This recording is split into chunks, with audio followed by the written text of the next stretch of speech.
Baik, Bapak Ibu sekalian, tanpa panjang lebar lagi, untuk sesi pertama, paparan materi akan disampaikan oleh Ibu Agustiani. Pada Ibu Agustiani, waktu dan screen kami persilakan, Bu. Silakan. Oke, ya. Terima kasih, Mas Ajik. Sambil menunggu screen-nya ya, sharing screen.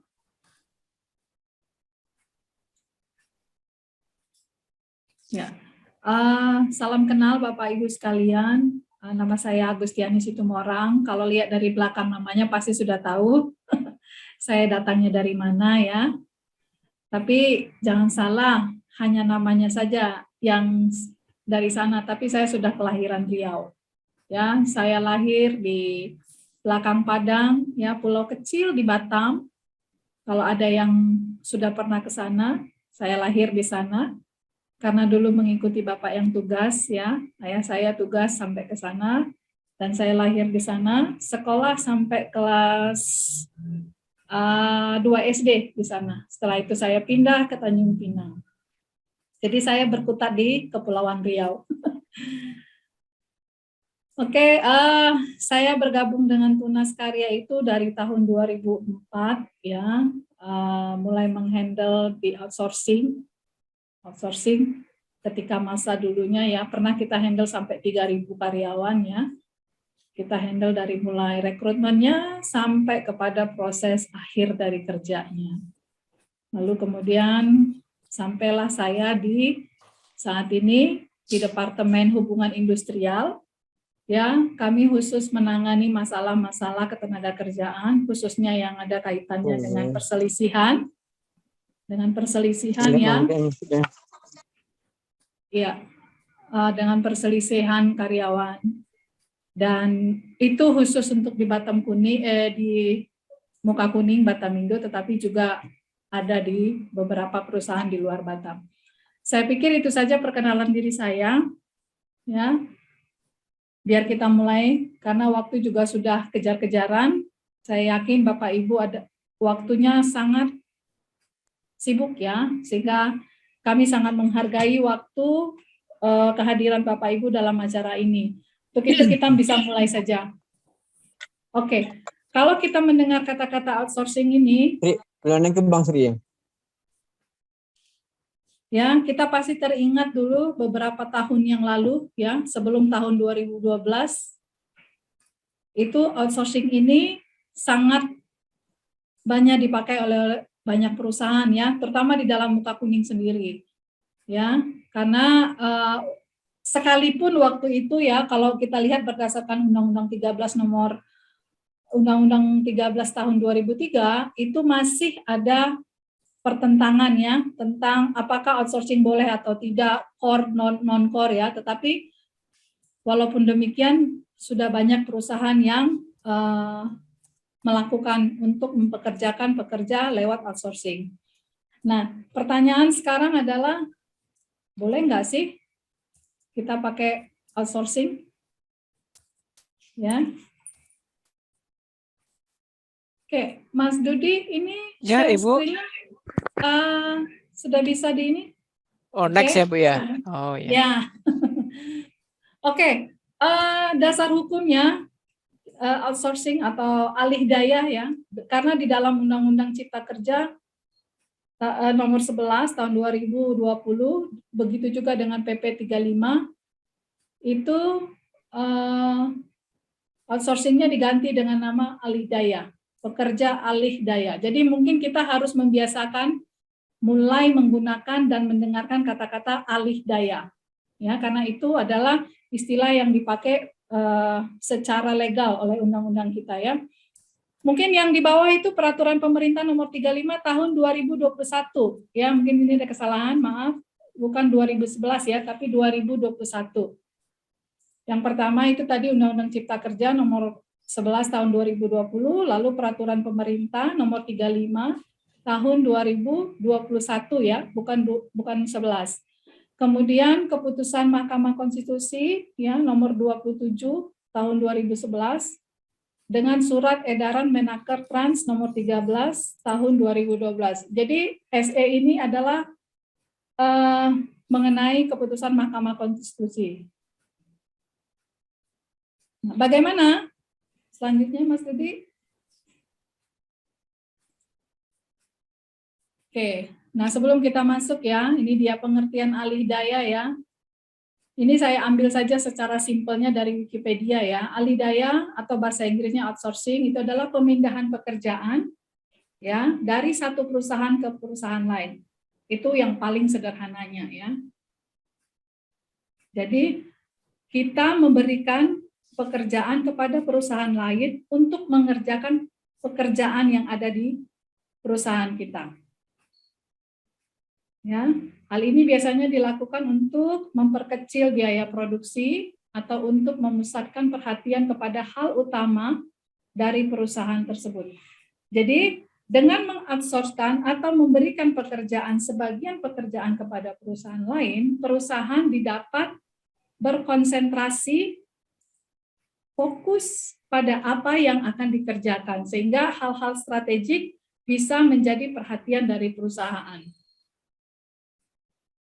Ya, kalau outsourcing dalam istilah yang lebih secara global yaitu pemindahan pekerjaan dari satu perusahaan ke perusahaan lagi, tapi antar negara. Ya. Baik.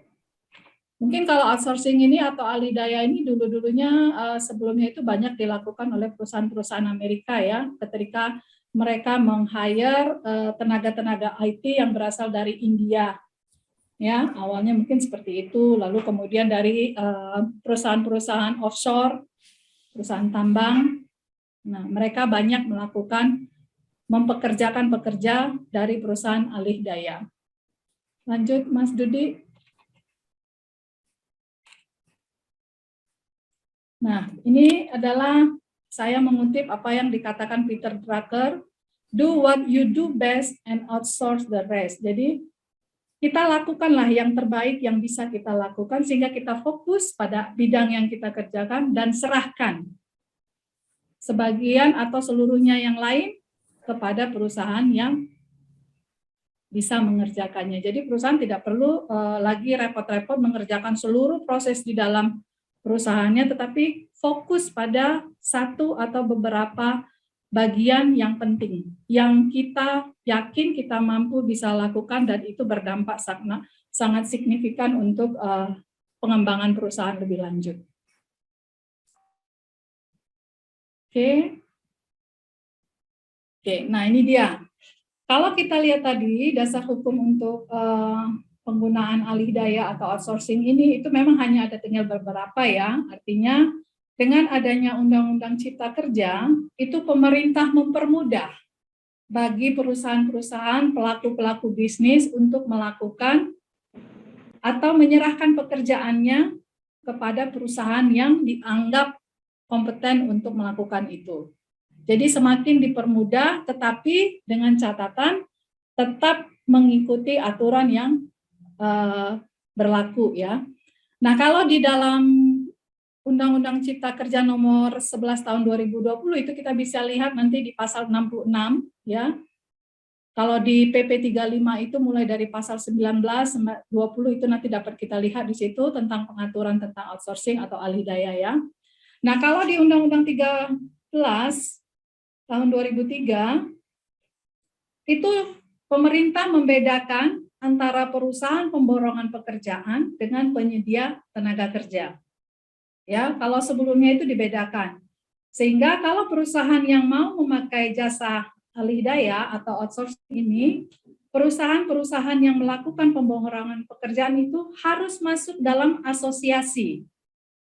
Ya, harus masuk dalam asosiasi sehingga mereka menentukan alur dari produksinya. Tapi sekarang itu tidak diperlukan lagi. Ya, jadi perusahaan tidak ini lagi tidak dibedakan lagi antara perusahaan pemborongan pekerjaan dengan penyedia tenaga kerja. Jadi sudah bebas sepanjang itu dibutuhkan oleh perusahaan itu.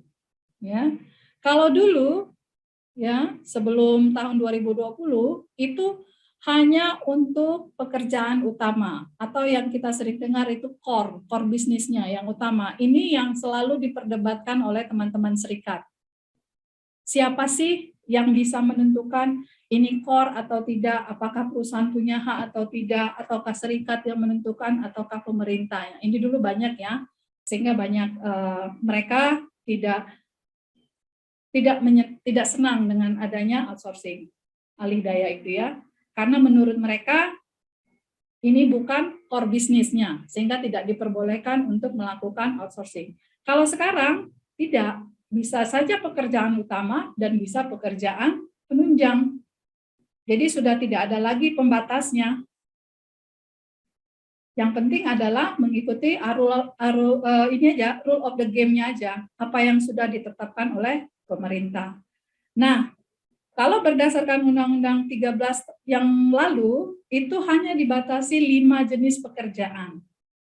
Ya, perusahaan hanya boleh melakukan outsourcing atau alih daya, pekerja alih daya untuk 5 jenis pekerjaan, yaitu cleaning service ya, jasa kebersihan, terus kantin, penyediaan makanan, catering, transportasi, ya, terus pengamanan, security ya.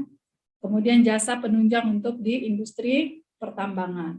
Nah, kalau sekarang tidak, apa saja boleh di-outsource-kan. Ya, jadi Undang-Undang Cipta Kerja ini benar-benar membuka peluang, memberikan kebebasan kepada perusahaan, kepada kita untuk menentukan sesuai dengan bisnis kita, strategi bisnis kita gitu loh. Jadi tidak lagi direcokin dengan urusan-urusan hanya 5 pekerjaan, terus core bisnis dan non-core bisnis, terus pemborongan pekerjaan atau yang lain-lainnya. Tetapi diberikan keleluasaan full kepada perusahaan. Nah, yang sebelumnya juga adalah tanggung jawab itu beralih kepada pemberi kerja.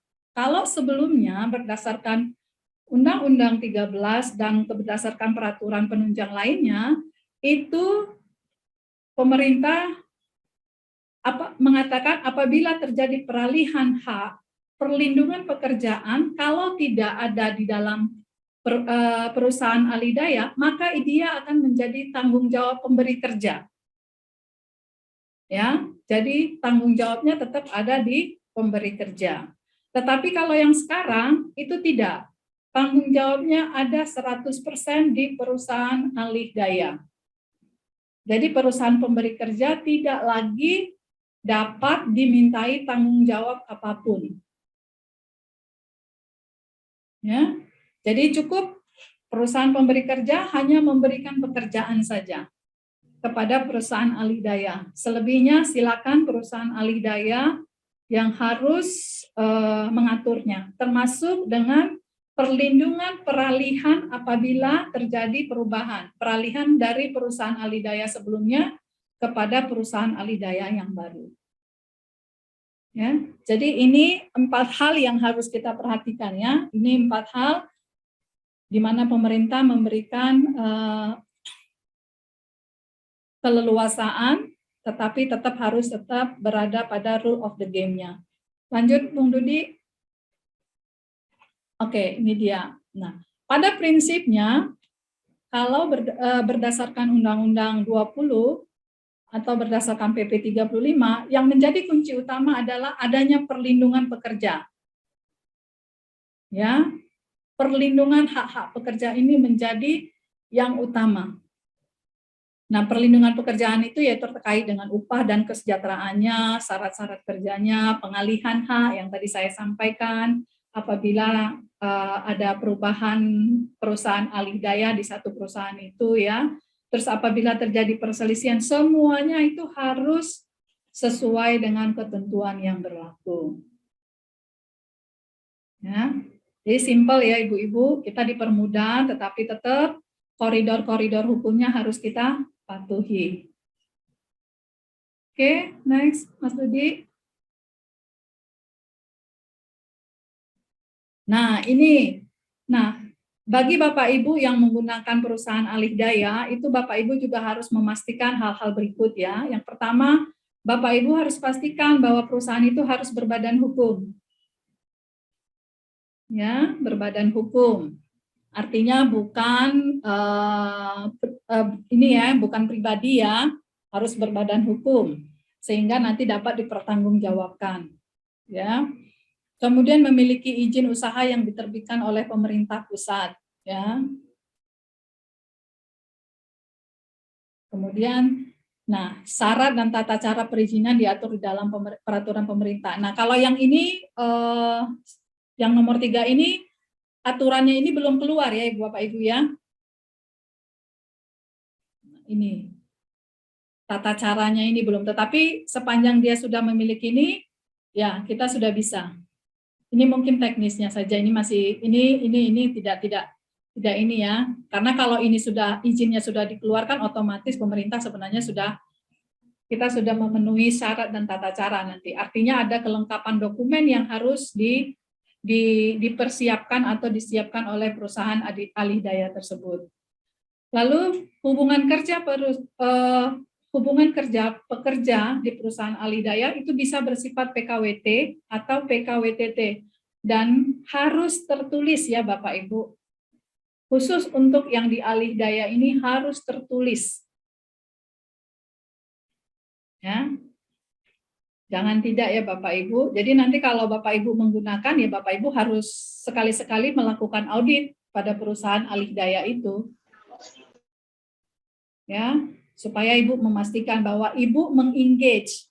Ibu benar-benar sudah menyerahkan ke perusahaan alih daya yang memiliki legalitasnya.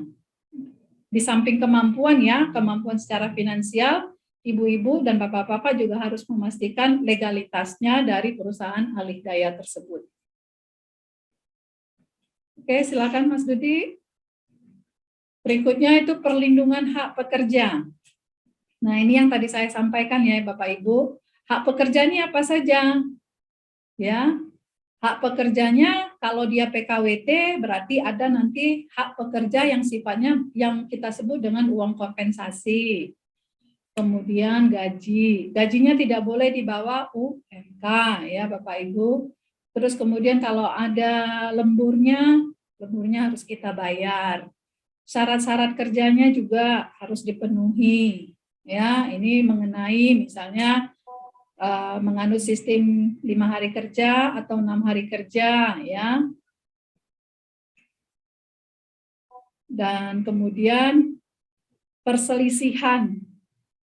Ya, apabila nanti terjadi perselisihan antara pekerja alih daya dengan perusahaan alih daya, itu harus perusahaan alih daya sudah mengaturnya di dalam perjanjian kerjanya, di peraturan perusahaan atau di perjanjian kerja bersamanya sesuai dengan ketentuan yang berlaku. Ya, ini juga menjadi hal yang harus kita perhatikan ketika kita mengengage perusahaan alih daya. Lalu yang berikutnya, mensyaratkan pengalihan perlindungan hak pekerja apabila terjadi pergantian perusahaan alih daya. Jadi misalnya di perusahaan Bapak Ibu sebelumnya memakai perusahaan alih daya A, tapi kemudian berdasarkan pertimbangan perusahaan harus mengganti ya, mengganti. Nah, perusahaan yang B yang menggantikan itu dalam perjanjiannya harus mensyaratkan pengalihan perlindungan hak. Ya, karena apa? Karena nanti objek pekerjaannya itu sama. Itu yang menjadi titik beratnya. Objek pekerjaannya sama sehingga dia dianggap tetap berlanjut walaupun perusahaan alih dayanya berganti. Ya. Objek dari pekerjaan itu tetap ada dan itu masih di perusahaan pemberi kerja yang sama. Sehingga harus diatur.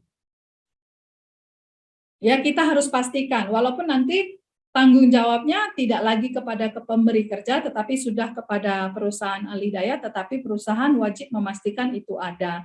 Karena kan kalau nanti tidak ada, terjadi perselisihan dan terjadi masalah, ya akhirnya nanti yang terseret-seret adalah perusahaan pemberi kerja dan itu tidak baik nanti ya. Oke Mas Dudi. Nah, ini tadi pengalihan perlindungan hak-hak pekerja minimal sama dengan yang diberikan oleh perusahaan alih daya sebelumnya. katakanlah perusahaan alih daya yang sebelumnya memberikan tunjangan, misalnya tunjangan kehadiran. Perusahaan alih daya yang menggantikan juga harus wajib memberikan tunjangan kehadiran dengan nilai yang sama ya Bapak Ibu ya. Minimal sama. Kalau lebih malah lebih bagus. Minimal sama.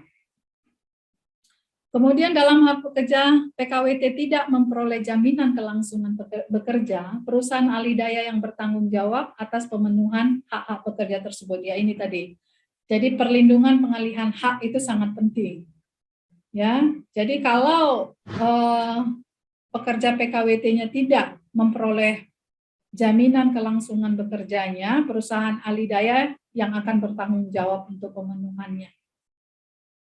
Ya, misalnya seharusnya perusahaan pekerja PKWT itu mendapatkan hak atas THR ya berdasarkan ketentuan aturan perundangan yang berlaku, tetapi tidak, yaitu perusahaan alih dayanya harus bertanggung jawab. Jadi tidak ada lagi alasan bahwasanya kami terlupa tidak mensyaratkan perlindungan tersebut di dalam perjanjian, itu tidak bisa ya Bapak Ibu. Tetap harus menjadi tanggung jawab dari perusahaan alih daya yang menggantikan. Oke, lanjut, Bung Dudi. Ya, singkat sekali ya Bapak Ibu untuk yang legalitas dari outsourcing-nya ya. Jadi yang perlu kita pahami bahwasanya dengan dikeluarkannya Undang-Undang Cipta Kerja ini, pemerintah hanya memastikan bahwasanya perusahaan-perusahaan yang ada di Indonesia itu diberi keleluasaan untuk menggunakan perusahaan alih daya sesuai dengan kebutuhan di sektor industrinya masing-masing. Ya, jadi yang ada adalah perjanjian antara perusahaan alih daya dengan perusahaan pemberi kerja itu adalah perjanjian business to business. Ya, dia tidak akan menyangkut dengan perjanjian tentang ketenagakerjaan, tapi lebih kepada business to business. Dan perusahaan alih daya lah dengan pekerja yang ada hubungan ketenagakerjaannya. Ya, jadi tidak seperti yang dulu lagi gitu ya. Jadi sekarang kita memang perusahaan diberikan kemudahan, tetapi tetap harus berada di dalam koridor hukum yang berlaku. Baik Bapak Ibu, dari sisi legalitasnya itu saja. Mungkin kalau Bapak Ibu ada pertanyaan, saya tidak tahu ini Pak Aji, apakah sudah bisa bertanya atau nanti setelah pemaparan dari Ibu Rospita? Oke, baik, bagus. Terima kasih paparan materinya. Untuk sesi pertanyaan kita akan buka setiap pemateri selesai menyampaikan materi, Bu Agus. Berarti ini kita sudah buka dulu untuk sesi pertama pertanyaan. Tapi di sini saya sudah punya pertanyaan yang banyak nih buat Bu Agus ini. Sepertinya materi yang legalitas ini sangat menarik sekali. Ada pertanyaan Bu Agus, sudah masuk 5 sebenarnya. Saya baca 3 dulu ya, Bu Agus ya. Oke. Tadi ada disampaikan oleh Bu Agus bahwa ketika kita ingin menggunakan jasa alih daya atau outsourcing, itu kan berarti yang harus kita perhatikan salah satunya adalah berbadan hukum. Pertanyaannya adalah, apakah boleh kita menggunakan jasa alih daya yang badan hukumnya bersifat masih CV atau koperasi? Itu dari Pak Mujimin Amin. Apakah boleh badan hukumnya itu yang berupa CV atau koperasi? Itu yang pertama, Bu Agus. Kemudian pertanyaan yang kedua itu dari Ibu Tridewi Ernawati. Posisi operator produksi core business bisa di-outsourcing-kan ya Bu di Undang-Undang Cipta Kerja. Posisi berarti untuk operator produksi, apakah itu bisa di-outsourcing-kan di Undang-Undang Cipta Kerja yang sekarang? Kemudian pertanyaan yang ketiga dari Pak Agam Kaputra ya. Izin, apa yang dimaksud dengan TUPE? TUPE. Dan untuk pekerja PHL dengan kontrak tertulis, apakah masuk dalam PKWT? Oke, sementara itu 3 pertanyaan dulu. Bagus, mungkin bisa diberikan penjelasan pada audien kita. Ya, menanggapi pertanyaan pertama, apakah boleh dalam bentuk CV ya atau harus PT? Nah, kalau kita lihat di dalam Undang-Undang Cipta Kerja itu tidak dijelaskan, maksudnya tidak disebut, yang disebut adalah berbadan hukum, ya. Kalau kita lihat sendiri, CP itu kan sebenarnya berbeda ya kalau dengan PT. Kalau PT itu dia adalah kepemilikannya adalah bisa berdiri sendiri atau bisa berbarengan dengan yang lain, join gitu, tetapi dia ada pemisahan yang jelas antara hak pribadi pemilik dengan aset yang pribadi dengan aset perusahaan. Kalau di CV tidak, ya. Jadi sebaiknya kalau saran saya lebih baik menggunakan yang PT, jangan CV atau yayasan, karena nanti ketika ada masalah sulit, Ibu. Kalau dulu sebelumnya itu jelas tidak boleh tidak boleh yang namanya CV atau yayasan, harus dalam bentuk PT, perseroan terbatas. Kalau di Cipta Kerja yang baru, dia hanya disebutkan berbadan hukum. Ya. Tetapi kita lihat nature-nya CV dengan PT, yayasan itu kan berbeda sekali ya. Ya, tidak ada pemisahan antara pribadi dengan perusahaan. Jadi kalau nanti ada apa-apa, kalau CV, kalau orangnya, kita tidak bisa menarik ini dia, apa namanya, kalau PT dia pertanggungjawabannya adalah legalitasnya secara perseroan ya, kolektif, sesuai dengan apa yang terdaftar di dalam RUPS, ya, Rapat Umum Pemegang Saham, ya. Tetapi kalau CV dia tidak ada pemisahan yang jelas antara mana yang pribadi, keuangan pribadi, mana yang tidak gitu ya. Jadi nanti kalau ada perusahaan, Bapak Ibu menggunakan alih daya terus kemudian gajinya tidak dibayar, ya nanti akhirnya Bapak Ibu juga yang akan kesulitan ya. Walaupun di awalnya tadi disampaikan bahwasanya tanggung jawab ada di perusahaan alih daya, tetapi untuk mengelola perselisihan ini nanti Bapak Ibu jadinya kehabisan waktu. Ya, apalagi nanti nama perusahaan dibawa-bawa, berita keluar itu perusahaan Bapak Ibu yang tidak membayar, ya.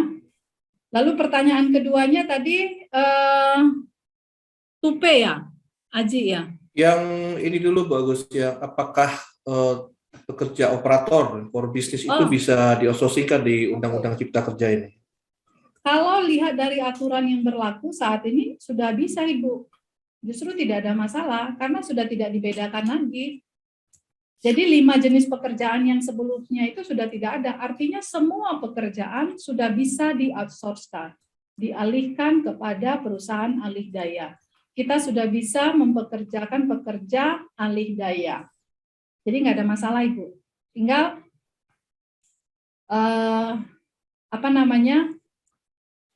perusahaan udah yakin mau nggak memakai itu, karena kelihatannya masih pada takut-takut ya. Itu yang saya lihat. Tapi kalau berdasarkan undang-undang, berdasarkan aturan sudah tidak masalah. Mau dia di bagian operator, khususnya di muka kuning ini sudah boleh menggunakan jasa outsourcing atau jasa alih daya. Lalu untuk tupe ini sebenarnya adalah pengalihan perlindungan hak-hak pekerja, ya. Ya, jadi seperti yang tadi saya sampaikan, dari Bapak siapa tadi yang menanyakan tupe itu? Agam Kaputra. Ya, Pak Agam. Ya. Transfer of undertaking protection of employment, ya berarti ini perlindungan pengalihan hak-hak pekerja. Jadi yang tadi sudah disampaikan ya termasuk di situ bukan cuma hak yang sifatnya finansial ya, tetapi hak dalam hal ini juga adalah hak ketika terjadi perselisihan antara pekerja dengan perusahaan alih daya. Ya, begitu Pak Mas Haji penjelasan saya. Oke, baik. Lanjutan yang dari Pak Agam tadi bagus. Apakah pekerja PHL dengan kontrak tertulis, apakah masuk dalam PKWT? Maksudnya PHL? PHL. Apa tuh? Pekerjaan harian lepas? Pekerjaan harian lepas ya. Pekerja harian lepas itu memang harus dibuatkan PKWT tertulis. Kalau tidak nanti dia berubah menjadi PKWTT. Ya. Jadi yang bulanan, pekerjaan PKWT yang sifatnya bulanan, harian, mingguan itu seharusnya dalam bentuk tertulis. Ya, kalau tidak nanti dia akan berubah menjadi PKWTT. Ya. Oke, baik. Berarti tetap harus, Bu, ya? Tetap masuk harus. ke dalam PKWT. Oke, pertanyaan masuk terus nih, bagus. Saya boleh tambah, Bu Agus? 3 lagi, bagus ya? Oke, boleh. Karena kayaknya minatnya banyak ini. Iya. Oke, baik. Pertanyaan selanjutnya, ini saya akan pilih dulu ya, Bapak Ibu sekalian nih, yang mungkin yang tidak begitu umum ya, biar kita bisa sama-sama memahami. Pertanyaan dari Pak Ahmad Syauki nih, Pak Ahmad Syauki. Di Perda Kabupaten Bekasi, ini berdasarkan Perda di Bekasi, bagus, nomor 4 tahun 2016 mengatur outsource hanya untuk 5 tempat. Apakah dengan Undang-Undang 11 tahun 2020 itu secara otomatis menggugurkan Perda Kabupaten Bekasi tersebut? Karena ada pendapat Perda itu lex spesialis khusus untuk daerah Bekasi. Jadi adanya Undang-Undang 11 tahun 2020 tidak serta-merta menggugurkan Perda. Mohon arahannya untuk Bu Agus. Kemudian pertanyaan selanjutnya ini dari Ibu Jessica. Kalau misalkan perusahaan Alidaya telat 1 hari memberi kontrak kerja perpanjangan, apakah karyawan outsourcing itu menjadi berstatus PKWTT atau alias permanen oleh pemberi kerja? Mohon Bagus, 2 dulu mungkin. Oke. Baik, pertanyaan pertama dari Pak Ahmad Syauki ya. Syauki, ini mengenai Syauki. Terkait dengan Perda dan Undang-Undang ya. Perda versus Undang-Undang 11. Kalau kita lihat dari hierarki hukum, itu tentu saja posisinya Undang-Undang jauh lebih tinggi ya daripada Perda itu sendiri gitu ya. Nah, kalau ini kan Bapak sebutkan Perdanya adalah nomor 4 tahun 2016. Tentu saja dengan dikeluarkannya Undang-Undang nomor 11 tahun 2000 ya 2020 Perdanya itu yang isinya bertentangan dengan pengaturan outsourcing di Undang-Undang Cipta Kerja yang menjadi tidak berlaku. Ya, jadi karena kan tapi kalau Perdanya sepanjang kan apa yang diatur baru ya, apa yang diatur baru di dalam Undang-Undang nomor 11 itu bertentangan dengan Perda yang dikeluarkan dari pemerintah Bekasi, ya itu otomatis menjadi tidak berlaku karena kalau dilihat dari hierarkinya saja kan dia sudah undang-undangnya lebih tinggi daripada Perda, ya. Lalu pertanyaan berikutnya itu adalah kalau perusahaan Alidaya telat 1 hari memberikan kontrak perpanjangan kontrak ya. Oke, apakah karyawan tersebut menjadi karyawan PKWT secara otomatis? Ya, kalau kita lihat dari sisi legalitasnya, ya. Tetapi sekali lagi, ini kan tinggal bagaimana kita sebagai HR menyampaikan kepada si karyawannya, ya, bagaimana hubungan kerja selama ini. Saya pikir kalau terlambatnya karena memang sesuatu yang tidak disengaja, ya, sesuatu yang sifatnya masih. Kalau hubungan kerja dengan pekerjanya baik, saya rasa tidak jadi masalah. Yang penting memberikannya ini apakah sebelumnya si karyawan sudah diberitahu kalau dia akan diperpanjang kontraknya, atau memberikannya ini waktu memang tidak ada pemberitahuan sama sekali, gitu kan? Artinya karyawan ini kan sudah tahu dia akan berakhir misalnya tanggal 31 Juli kemarin, ternyata telat. Tidak ada pemberitahuan dari kita, kamu diperpanjang ya nanti per 1 Agustus sampai dengan tahun depan, tetapi kita tidak kasih tahu, ya itu bisa saja. Kalau si karyawannya sendiri tidak, ini apa namanya ya, hubungan kerjanya dengan perusahaan itu kurang baik ya. Ini bisa berpotensi menjadi masalah. Bisa saja bisa menjadi karyawan secara undang-undang iya, tapi 1 hari kan telatnya kan, tentunya kan kita juga harus bisa memberikan penjelasan kepada si karyawan. Ya, itu tergantung. Kalau berdasarkan iya. Tetapi bagaimana kita approach dengan si karyawan itu juga menentukan. Jadi dia tidak serta-merta bisa ini masalah bagaimana kita mengkomunikasikannya dengan pekerja itu. Saya rasa itu. Berarti alangkah baiknya itu sebelum karyawan tersebut berakhir masa PKWT-nya sudah harus ada pemberitahuan jauh-jauh hari dulu ya, Bu Agus ya. Undang-undang kan juga harus bilang untuk perpanjangan itu kan diberitahukan. Oke. Ya, diberitahukan kepada karyawannya.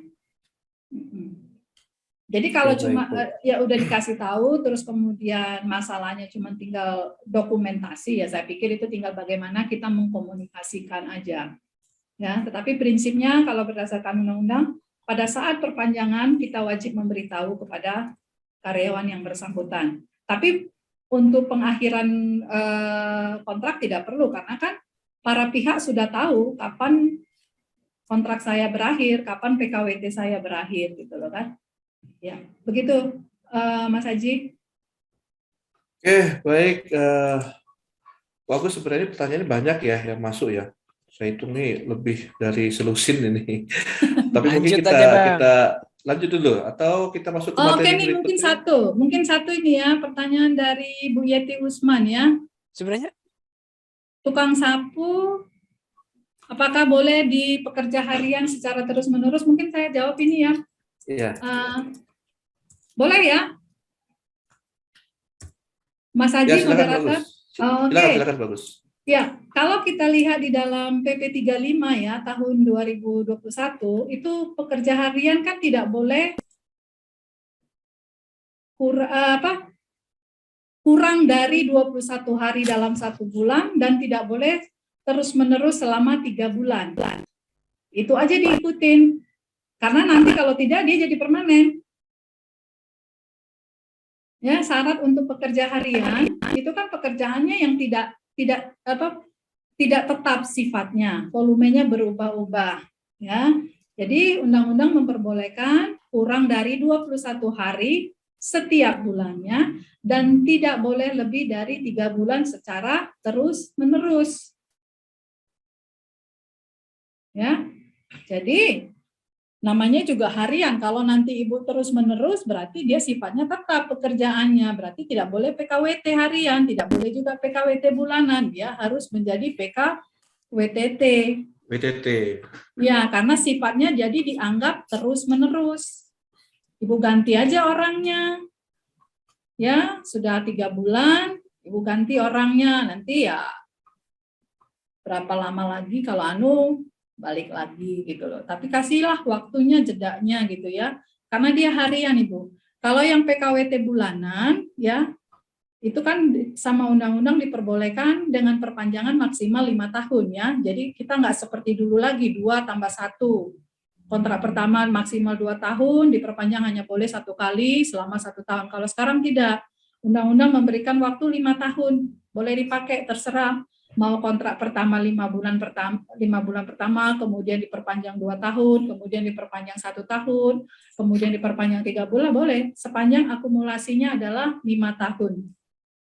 Ya, mungkin itu bisa menjawab ya. Oke, baik, bagus.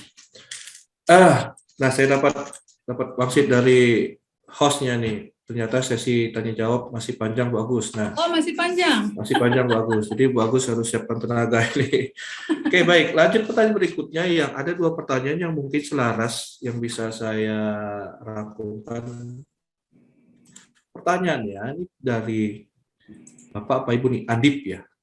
Sama dengan Bapak Nursa Eko. Oke, saya kenal ini. Pertama ini, apabila ini ada hubungannya 2 pertanyaan ini, apabila pekerja outsourcing melakukan tindakan yang merugikan perusahaan, apakah perusahaan outsourcing tersebut atau apakah perusahaan bisa menuntut perusahaan penyedia jasa alih daya tadi Jadi karyawan ahli dayanya bermasalah, apakah perusahaan yang menggunakan jasa itu bisa menuntut perusahaan yang sebagai pensuplai tenaga ahli daya, yang kemudian apakah bisa karyawan pekerja ahli daya tersebut di PHK jika kesalahan itu berat. Itu pertanyaan selanjutnya. Kemudian saya tambah satu lagi, bagus. Kemudian apakah secara Undang-Undang Cipta Kerja pekerja PKWT bisa dipindahkan atau berubah status menjadi pegawai PKWT bisa dipindahkan ke pekerja ahli daya. Jadi pekerja, maksudnya mungkin pekerja di PT-nya dialihkan ke statusnya sebagai pekerja langsung ke perusahaan ahli daya gitu. Iya, itu dari Ibu Marina. Silakan Bu Agus. Ya, yang pertama dari Pak Nur Saiko, ya kayaknya namanya familiar ya. Ya, apakah pekerja ahli daya bisa dilakukan PHK oleh perusahaan tempat ditempatkannya? Ya, tentu saja yang melakukan PHK nanti tetap perusahaan ahli daya. Ya, jadi perusahaan pemberi kerja itu cukup melaporkan, menyampaikan kepada perusahaan ahli daya bahwasanya karyawan kamu itu namanya ini melakukan kesalahan. Kalau di dalam PP 35 itu tidak ada lagi yang namanya pelanggaran berat ya, tapi diganti dengan nama pelanggaran yang bersifat mendesak. Ya. Nah, itu diatur apa saja.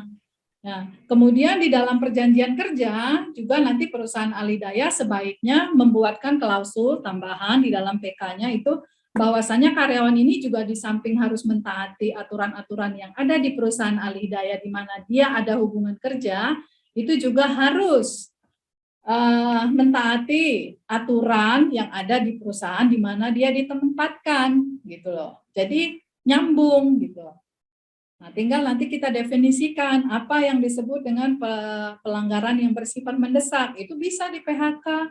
Kenapa tidak? Tetapi tetap yang melakukan PHK adalah perusahaan ahli daya, di mana karyawan ini, pekerja ini punya hubungan kerja. Jadi tidak bisa pemberi kerja langsung yang mem-PHK ya, tapi tetap perusahaan ahli dayanya. Boleh?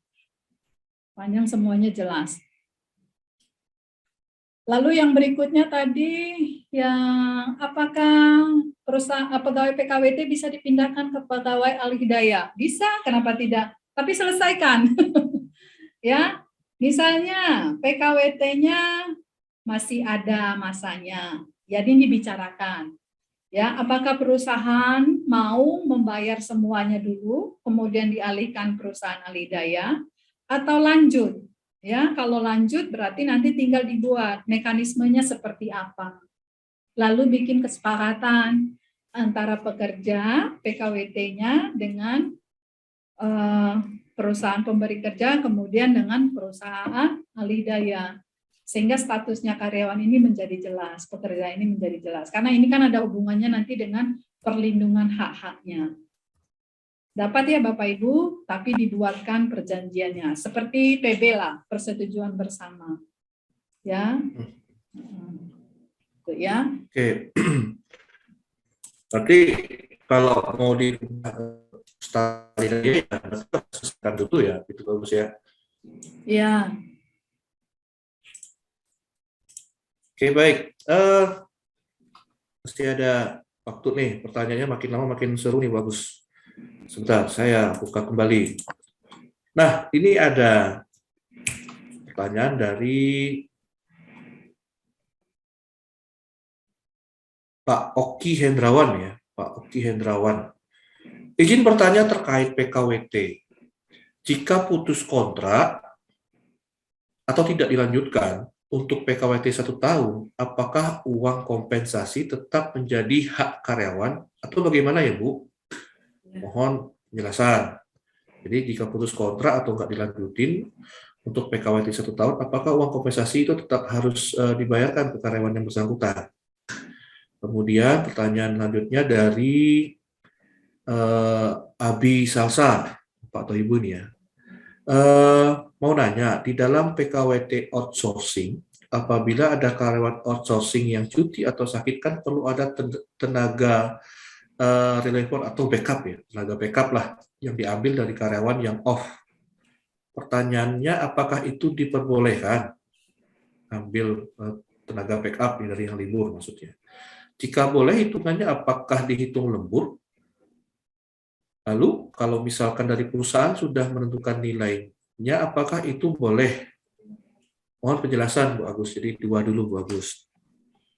Oke, yang pertama tadi mengenai uang kompensasi, uang kompensasi ya. Ya, uang kompensasi. Uang kompensasi ini kalau ini memang kemarin pada saat Undang-Undang Cipta Kerja itu disosialisasikan, termasuk PP 35-nya ini menjadi pasal yang seksi ya. Artinya gini, uang kompensasi itu wajib dibayarkan oleh perusahaan, terlepas dari siapa yang memutuskan hubungan kerja ya.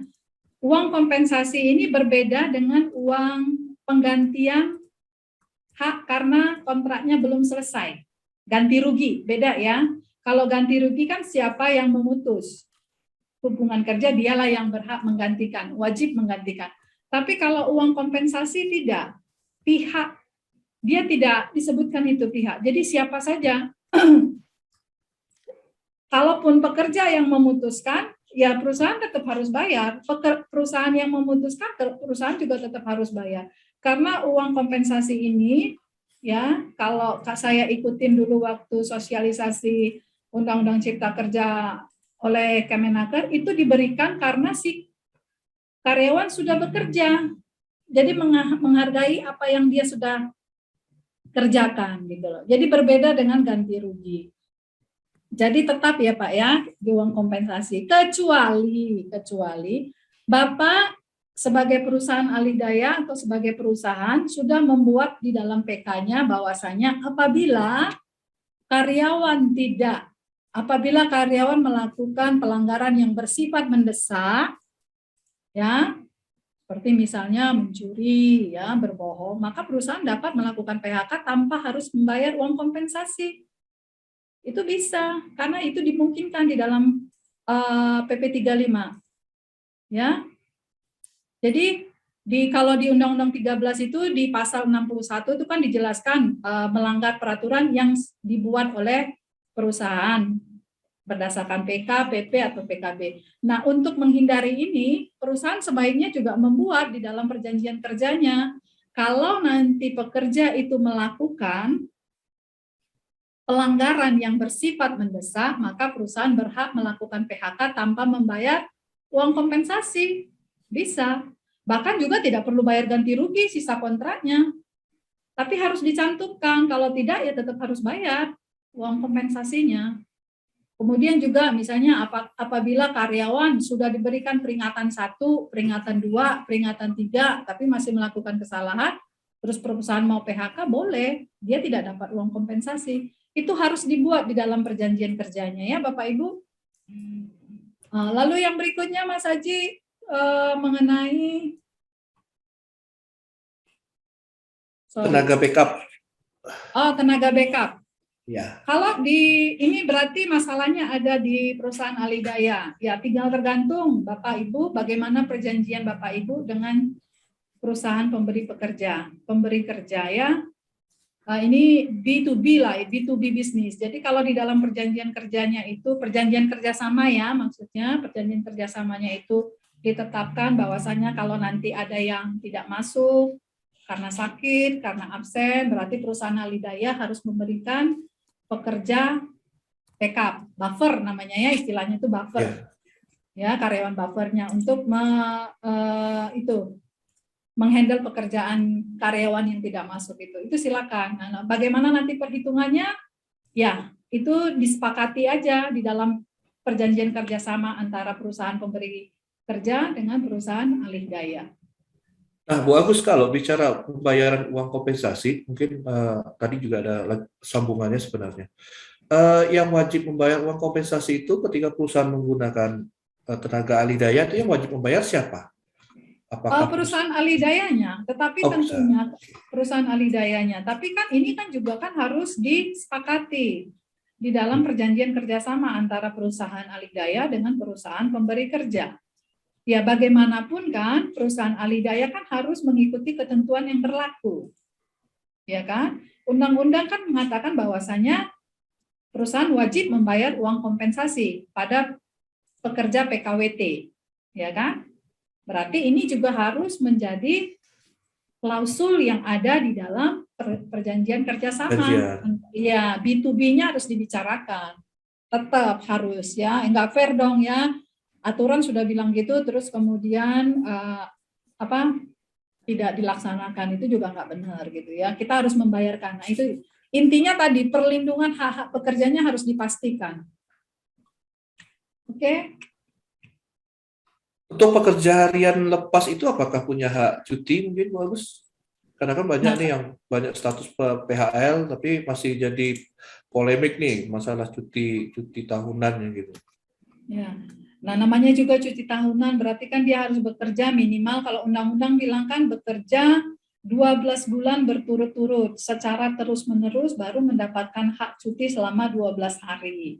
Itu undang-undang bilang ya. Jadi kalau pekerja harian dia kerjanya 1 bulan, ya otomatis kalau berdasarkan undang-undang dia tidak dapat. Tapi kalau perusahaan mau memberikan, ya itu silakan. Tapi undang-undang bilang yang berhak atas cuti tahunan adalah karyawan pekerja yang bekerja secara terus-menerus selama 12 bulan berturut-turut. Ya, jadi nggak ada jeda. Oke, ya. Berarti sebenarnya tetap punya hak yang sama sesuai dengan undang-undang yang berlaku ya, Bu Agus ya? Ya, kalau dia memang ada haknya, dia dapat. Kalau tidak, tidak. Nah, gitu. Kalau 12 bulan, tapi kalau prinsipnya kan harian. Ya, jadi kalau harian saya pikir tidak ada hak cuti. Karena dia tidak memenuhi syarat 12 bulan berturut-turut kan. Tapi kalau ada perusahaan yang memberikan, itu berarti kebijakan perusahaan per perusahaan, tidak boleh diberlakukan secara merata, ya.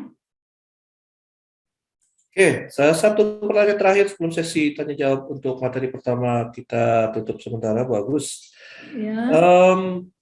Terkait dengan masih dengan Undang-Undang Cipta Kerja. Setiap akhir kontrak kan ada kompensasi yang harus dibayar. Ini pertanyaan dari singkatan DRW, Bapak atau Ibu ya. Intinya pertanyaannya setiap akhir kontrak kan ada kompensasi yang harus dibayar seperti penjelasan Bu Agus tadi. Apakah perusahaan alih daya bisa mengangkat karyawan tersebut menjadi PKWTT untuk menghemat biaya kompensasi? Oh, jadi maksudnya pekerja itu tadinya bekerja di perusahaan alih daya. Iya. Dengan PKWT. Dengan PKWT. Kemudian mau dikonversikan menjadi PKWTT. Iya. Ya. Ya. Tujuan ini maksudnya tadi biar tidak membayar biaya kompensasi gitu, menghemat lah ceritanya. Ya, gini. Jadi ya kalau hal itu bisa saja dilakukan, tetapi kita kembali lagi pada esensinya ya. Karyawan PKWT ini berhak atas uang kompensasi pada saat berakhirnya hubungan kerja. Kalau dia mau di PKWTT-kan, ya dibayarlah haknya. Ya.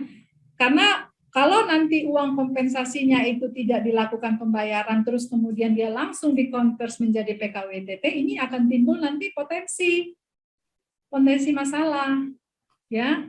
Karena nanti si karyawannya bisa menuntut, saya belum dibayar, berarti hubungan kerja saya menjadi permanennya dihitung dari awal dia PKWT, bukan pada saat dia dikonversi menjadi PKWTT. Ya, ruginya banyak di mana nanti kan? Nanti ini kan bisa diiniin. Tapi kalau saya sarankan tetap harus dibayar lah. Selesaikan dulu apa yang menjadi haknya selama PKWT, baru kemudian dikonversikan. Boleh kalau begitu, ya. Jadi tidak mengurangi tanggung jawab ya, seperti bagus. Ya, benar, perlindungan.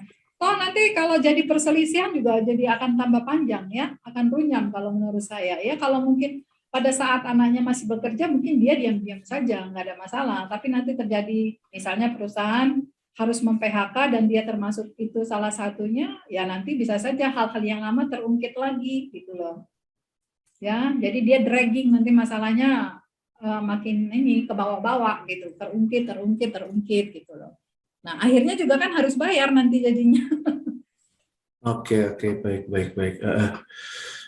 Baiklah, Bu Agus, mungkin sementara sesi pertanyaan dari materi legal tentang outsourcing, sementara kita cukup di sini dulu, walaupun masih banyak pertanyaan yang Iya, masuk banyak ini. sekali. Nanti kita akan lihat nih ya, sesi dari Bu Rospita nih, kalau memang masih ada waktunya setelah sesi pertanyaan kita sambung kembali ya, Bu Agus ya. Ya. Ya, baik. Mungkin Pak Haji, ini saya lihat nih ada satu mungkin yang cukup dari Pak Divo PT Angkasa Pura ya. Oke, silakan bagus. Ini kan Pak Divo bertanya bagaimana membayarkan uang kompensasi sementara perjanjian antara perusahaan alih daya dan perusahaan pemberi kerja tidak ada gitu loh. Siapa yang bertanggung jawab gitu loh. Kalau ini dilakukan perjanjian kerjasamanya antara perusahaan alih daya dengan perusahaan pemberi kerja itu dilakukan sebelum PP 35-nya, Undang-Undang Cipta Kerjanya berlaku, berarti otomatis harus ditanggung jawabnya ada di perusahaan pemberi kerja. Ya, karena ini sebelum. Tetapi kalau sesudah, artinya ini kan perusahaan alih daya kan sudah tahu dia bahwasanya ada kewajiban. Kalau sebelumnya kan tidak ada. Karena begini, pada saat Undang-Undang Cipta Kerja itu diterbitkan, dikeluarkan, itu kan dia di tanggal 2 November 2020 ya. Kan kita masih dalam masa transisi itu, baru PP 35-nya disahkannya di 2 Februari 2021. Di situ kan ada kewajiban pembayaran uang kompensasi. Kalau karyawannya masih tetap bekerja, uang kompensasinya dihitung cut-nya itu mulai dari 2 November sampai nanti dia selesai setelah di 2 Februari seterusnya. Nah, kalau perjanjian kerjasamanya antara perusahaan alih daya dengan perusahaan pemberi kerja itu dilakukan sebelum termin ini, sebelum masa Undang-Undang Cipta Kerja berlaku, berarti tetap tanggung jawabnya adalah pemberi kerja. Tetapi kalau sudah dilakukan setelah 2 Februari ke atas itu, kalau ini tidak diperjanjikan sebelumnya, ya tetap perusahaan alih daya yang harus bertanggung jawab gitu loh. Tapi apa iya perusahaan alih dayanya tidak ngeh masalah ini, kan nggak mungkin juga gitu kan. Jadi dilihat aja dulu perjanjian PKS-nya seperti apa, sebelumkah, sesudah. Kalau sebelum, nanti cut off-nya adalah mulai dari 2 November dan seterusnya ya, tapi dia masih bekerja 2 Februari dan seterusnya gitu loh. Ya, begitu. Bung Haji. Oke, baik. Ini seru, bagus nih. Cuma ya Bapak Ibu kita tahan dulu ya, kita tahan dulu sampai di sini. Semangatnya kita simpan dulu. Tapi pada dasarnya memang untuk masalah legal penggunaan jasa atau legalitas penggunaan jasa alih daya, memang di awal bagaimanapun sistem kerjanya harus ada perjanjian kerja ya, bagus ya, seperti Ibu sampaikan tadi. Harus ada. Dan harus tertulis, clear, ya, tertulis. Lalu mengenai pekerja alih daya yang memang dikontrak, memang sudah kewajiban perusahaan alih dayanya yang menginformasikan ke perusahaan jika sudah mendekati masa end of contract-nya atau masa habis kontrak. Jadi agar tidak jadi masalah simpang siuran status pekerja alih daya karena keterlambatan pemberitahuan masa kontraknya habis. Oke, baik. Sementara itu dulu. Terima kasih Bu Agus ya. Tapi jangan sama-sama. Bagus yang kemana-mana dulu, Bagus. Nih masih banyak ini nanti yang bakal nyerbu. Baik, Bapak Ibu sekalian. Nah, tadi sudah disampaikan jalur pertanyaan ada 2, tapi pertama melalui forum chat dan kedua melalui pertanyaan langsung dengan open mic.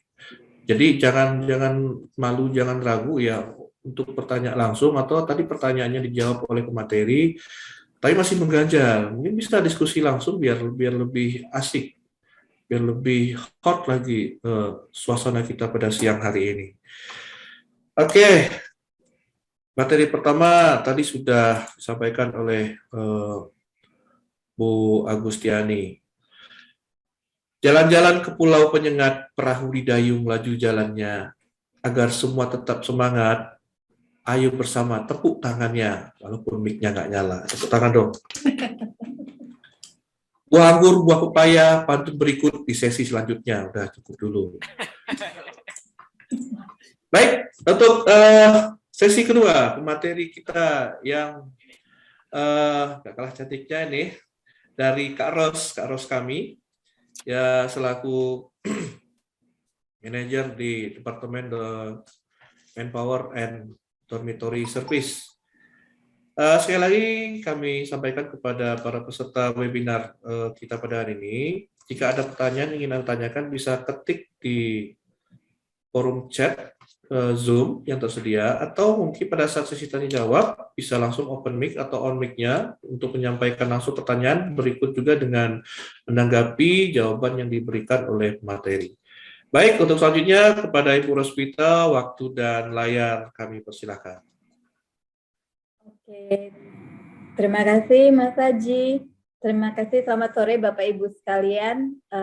Mungkin untuk perkenalan terlebih dahulu, mungkin Bapak Ibu belum mengenal saya dan begitu juga sebaliknya. Perkenalkan, nama saya Rospita Heriati. Saya salah satu karyawan di PT Tunas Karya. Dan saya sudah bergabung di PT Tunas Karya kurang lebih 20 tahun. Yang mana sebelumnya diawali karirnya itu adalah saya di bagian Finance and Accounting. Kemudian saya diminta untuk menghandling di HRGA. Dan terakhir di 7 tahun terakhir ini saya di Departemen Dormitory and Manpower Management Service. Jadi untuk mempersingkat waktu dalam materi ini, izinkan saya untuk menyampaikan 2 materi sebenarnya yang ingin saya sampaikan adalah apa sih manfaat daripada jika Bapak Ibu menggunakan outsourcing di perusahaannya, dan juga tips-tips untuk penggunaan jasa outsourcing itu sendiri. Oke. Sebenarnya untuk manfaat Alidaya ini sangat berguna bagi perusahaan ya Bapak Ibu, terutama adalah dengan Undang-Undang Cipta Kerja yang terbaru ini yang tidak membatasi bidang di perusahaan itu sendiri, misalnya dari level operator bahkan sampai di level staff pun Bapak Ibu bisa menggunakan pekerjanya dari perusahaan Alidaya.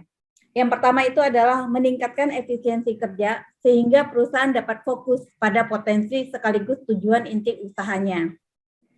Dalam hal ini Bapak Ibu, efisiensi kerja adalah mungkin juga menghemat lebih ke manpower-nya, yang tadinya mungkin di bagian HR itu sangat dibutuhkan tim yang banyak dalam proses untuk pemenuhan tenaga kerja di perusahaan Bapak Ibu.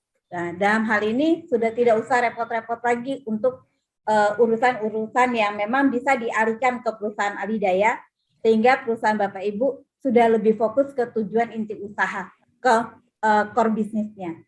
Kemudian yang kedua adalah menekan biaya dan waktu untuk lebih hemat lagi. Jadi itu lebih cost dan time saving-nya. Nah, jadi kalau dengan menggunakan perusahaan jasa Alidaya, pekerjanya itu baik itu menghematnya adalah dari sisi untuk rekrutmennya, waktunya, biayanya, itu sudah sangat-sangat membantu sekali karena sudah dialihkan kepada perusahaan Alidaya yang untuk menyediakan pekerjanya, gitu ya. Kemudian yang ketiga adalah itu meningkatkan mutu dan kualitas sumber daya yang ditempatkan, pastinya sudah memenuhi standar pencapaian perusahaan. Nah, dalam hal ini yang seperti tadi saya sampaikan, dalam hal merekrut, dalam hal proses rekrutmennya, terus juga dalam hal penempatan tenaga kerja sendiri, pastinya sudah sesuai dengan kebutuhan yang dari pihak perusahaan. Jadi pastinya perusahaan Alidaya itu akan menyediakan pekerja-pekerja sesuai dengan requirement yang ditentukan oleh perusahaan yang membutuhkan yang menggunakan jasa Alidaya, menggunakan jasa outsourcing. Kemudian yang keempat adalah dengan ketersediaan tenaga kerja itu terjamin karena perusahaan tidak perlu khawatir untuk kekurangan tenaga kerja. karena ini sudah dialihkan ke alidaya. Nanti perusahaan alidaya yang akan mencari kebutuhan tenaga kerja yang dibutuhkan di perusahaan Bapak Ibu. Jadi Bapak Ibu tinggal menunggu saja timing sesuai dengan deadline yang Bapak Ibu minta untuk dijoinkan. Seperti itu. Jadi itu untuk kebutuhan tenaga kerjanya itu nanti menjadi urusan perusahaan alidaya yang mencari men-source tenaga kerja yang dibutuhkan sesuai dengan requirement daripada perusahaan Bapak Ibu.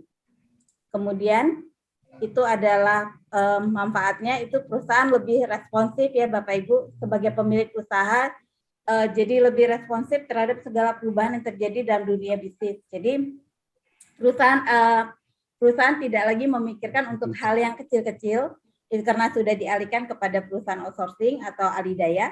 Itu jadi pemilik usaha atau perusahaan itu lebih fokus terhadap inti daripada perusahaannya itu sendiri dan perubahan-perubahan yang terjadi yang berpengaruh terhadap usahanya, seperti itu. Kemudian meminimalis permasalahan industrial relation. Nah, ini yang tadi kita sampaikan, karena tenaga kerjanya itu sudah menggunakan dari perusahaan alidaya, sehingga segala sesuatu permasalahan yang terjadi untuk masalah ketenaga kerjaan itu sudah langsung dihandle oleh perusahaan alidaya itu sendiri. Yang seperti tadi disampaikan mengenai kompensasi, mengenai kalau perpanjangan kontrak, terus kalau ada karyawan yang bermasalah, karyawan outsource-nya yang bermasalah. Nah, itu cukup Bapak Ibu dari perusahaan hanya mengkomunikasikan ke perusahaan alidaya, dan nanti yang memproses ini semua adalah perusahaan alidaya itu sendiri. Mengingat karyawan-karyawan ini adalah karyawan atau pekerja dari kontraknya dengan yang perusahaan alidaya. Itu ya. Oke, nah ini keuntungannya kalau kita lihat ini adalah proses rekrutmen Bapak Ibu. Jadi mulai dari seleksi, interview, medical, ini waktu dan biaya yang dikeluarkan yang tadinya semua dihandle oleh Bapak Ibu sekalian. Ini kalau menggunakan jasa alidaya ini semuanya sudah menjadi proses ini sudah dilakukan oleh perusahaan alidaya itu sendiri. Kemudian admin personalnya, apa saja sih admin personalnya? Nah, mulai dari mengorientasi PKWT-nya, PK-nya atau PKWT-nya, kemudian memberikan pembekalan etos kerja, kemudian untuk insurance-nya itu perusahaan alidaya yang sudah mendaftarkan BPJS Ketenagakerjaan dan BPJS Kesehatannya, terus kemudian melakukan evaluasi bersama-sama dengan user, dengan perusahaan, itu kinerja terhadap karyawan. Gunanya apa? Ini mengevaluasinya untuk mengetahui apakah next-nya perusahaan ini kontraknya mau diperpanjang atau kontraknya itu akan berakhir oleh pihak perusahaan. Kemudian untuk coaching dan konseling juga sudah terhadap karyawan yang bermasalah itu juga sudah dilakukan oleh tim daripada perusahaan alidaya itu sendiri. Dan begitu juga dengan handling industrial relation-nya. Kemudian juga di admin personel itu juga part of bagian daripada untuk mengkolek attendance. Karena apa? Dalam proses alidaya itu semua prosesnya mulai dari rekrutmen sampai proses untuk pembayaran gaji, pendaftaran BPJS-nya, pembayaran BPJS-nya, terus kemudian menghandling kasus coaching and counseling-nya juga dihandle oleh pihak si perusahaan alidaya. Nah, termasuk di bagian part of payroll service-nya ini yang tadi saya sampaikan, mulai dari penghitungan gaji, kemudian pembayaran gaji, pembayaran pajak PPh 21-nya, kemudian pembayaran premi BPJS-nya, baik itu BPJS Ketenagakerjaan dan Kesehatan, dan juga tinggal mengirimkan tagihan payroll-nya kepada pihak perusahaan. Jadi dalam hal ini perusahaan benar-benar tinggal terima bersih saja ya. Jadi tinggal ada kesepakatan kayak dealing agreement untuk nilai dalam suatu outsourcingnya, kemudian itu yang menjadi ininya yang akan ditagihkan kepada pihak perusahaan. Biasa itu udah menjadi satu bagian, termasuk di dalamnya itu biasanya perusahaan alidaya itu komponen-komponen dalam gajinya itu udah termasuk di dalamnya, itu udah kayak kompensasinya, itu semua dibayarkan udah sesuai dengan ketentuan daripada Undang-Undang Ketenagakerjaan itu sendiri. Nah, ini mungkin kita bisa berbagi tips tentang gimana sih dalam memilih perusahaan outsource untuk perusahaan Bapak Ibu sekalian. Pertama itu mungkin yang perlu diperhatikan adalah legalitas daripada perusahaan outsourcing itu sendiri. Pastikan saja bahwasanya agensi itu sudah memiliki izin outsourcing yang memang masih berlaku dan berbadan hukum. Kemudian memang perusahaan outsourcing itu taat terhadap aturan ketenagakerjaan, karena kebanyakan ada beberapa perusahaan outsourcing juga mereka tidak semuanya itu kayak BPJS-nya tidak dibayarkan tapi ditagihkan kepada pihak perusahaan. Nah, jadi ini yang memang harus sama-sama diperhatikan, gitu ya. Kemudian modal, pastikan memang agensi yang Bapak Ibu pilih, perusahaan alidaya yang Bapak Ibu pilih itu memiliki modal yang kuat dalam pengelolaan outsourcing-nya, karena ini menyangkut untuk membayarkan gaji karyawan. Kemudian pengalaman. Nah, ini yang memang harus diperhatikan juga, melihat seberapa lama dan menghandle perusahaan apa saja, di bidang-bidang apa saja agensi yang Bapak Ibu pilih dalam mengelola outsourcing-nya, adidayanya. Kemudian itu pastikan kalau bisa perusahaan yang Bapak Ibu pilih itu memiliki one-stop service.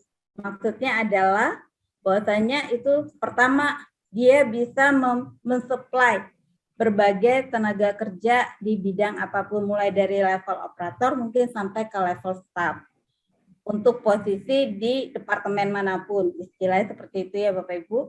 Kemudian memang ada tim yang profesional yang menghandle mulai dari proses rekrutmennya sampai ke proses si karyawan ini akhir kontrak dan industrial relation-nya. Juga mempunyai juga sistem payroll-nya, sistem administrasinya yang memang sudah lebih komplit gitu. Jadi itu sangat mempermudah buat Bapak Ibu sekalian dalam memilih perusahaan adidaya sebelum Bapak Ibu menggunakannya ya, seperti itu. Oke. Nah, bidang-bidang apa saja yang memang Bapak Ibu bisa outsourcing-kan? Operator bisa, driver, admin staff, finance staff, IT staff, resepsionis, bahkan sekarang HR eksekutif dan HR staff itu sudah bisa Bapak Ibu menggunakan jasa menggunakan perusahaan alidaya untuk staff-staff yang Bapak Ibu butuhkan.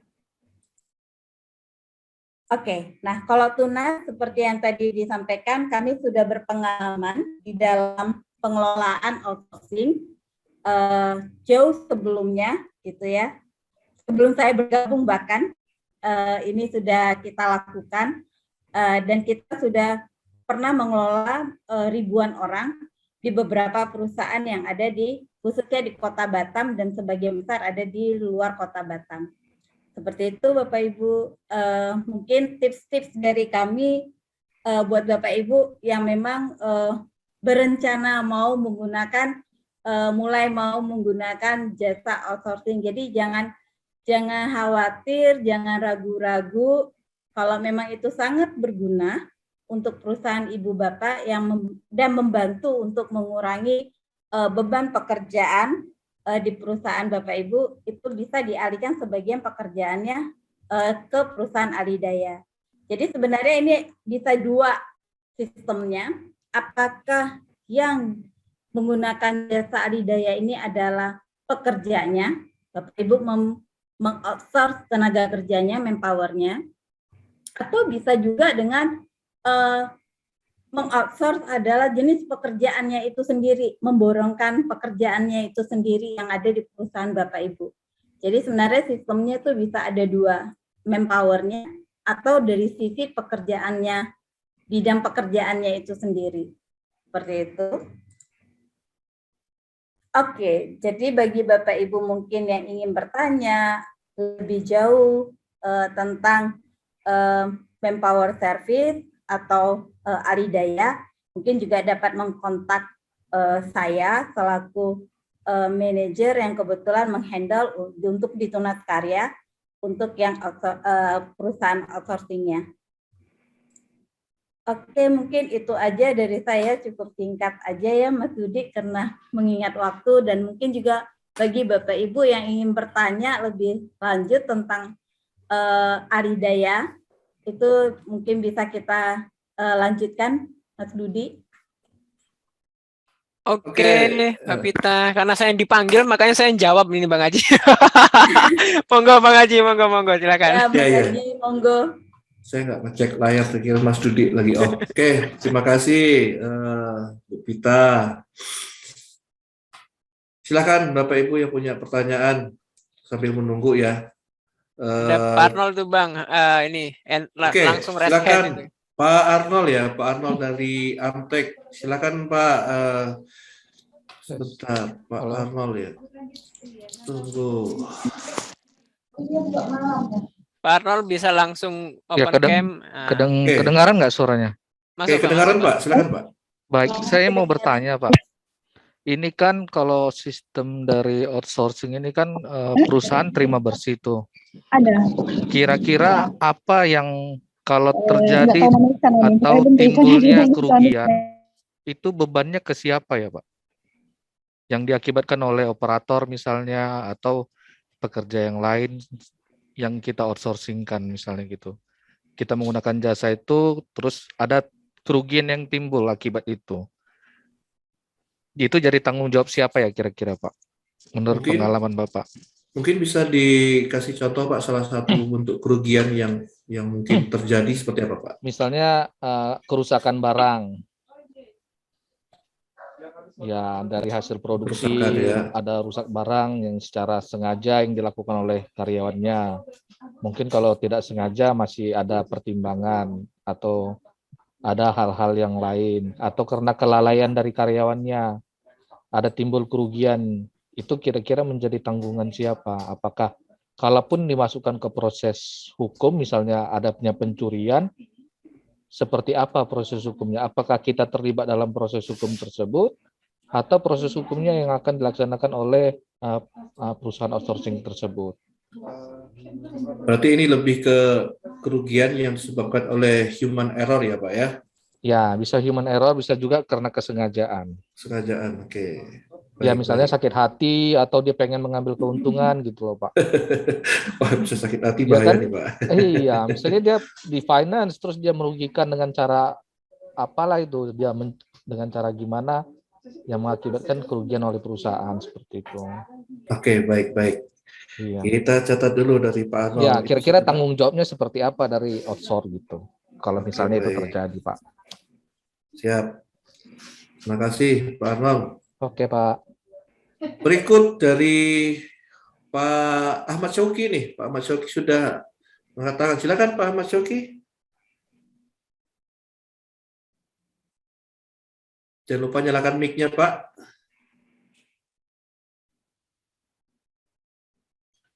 Iya. Selamat siang Pak Haji. Terima kasih. Pertanyaan ke Bu Ros ya.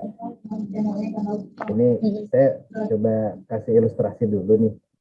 Kan yang namanya kita join dengan outsource itu, contoh misalnya kita perlu operator 5 nih ya.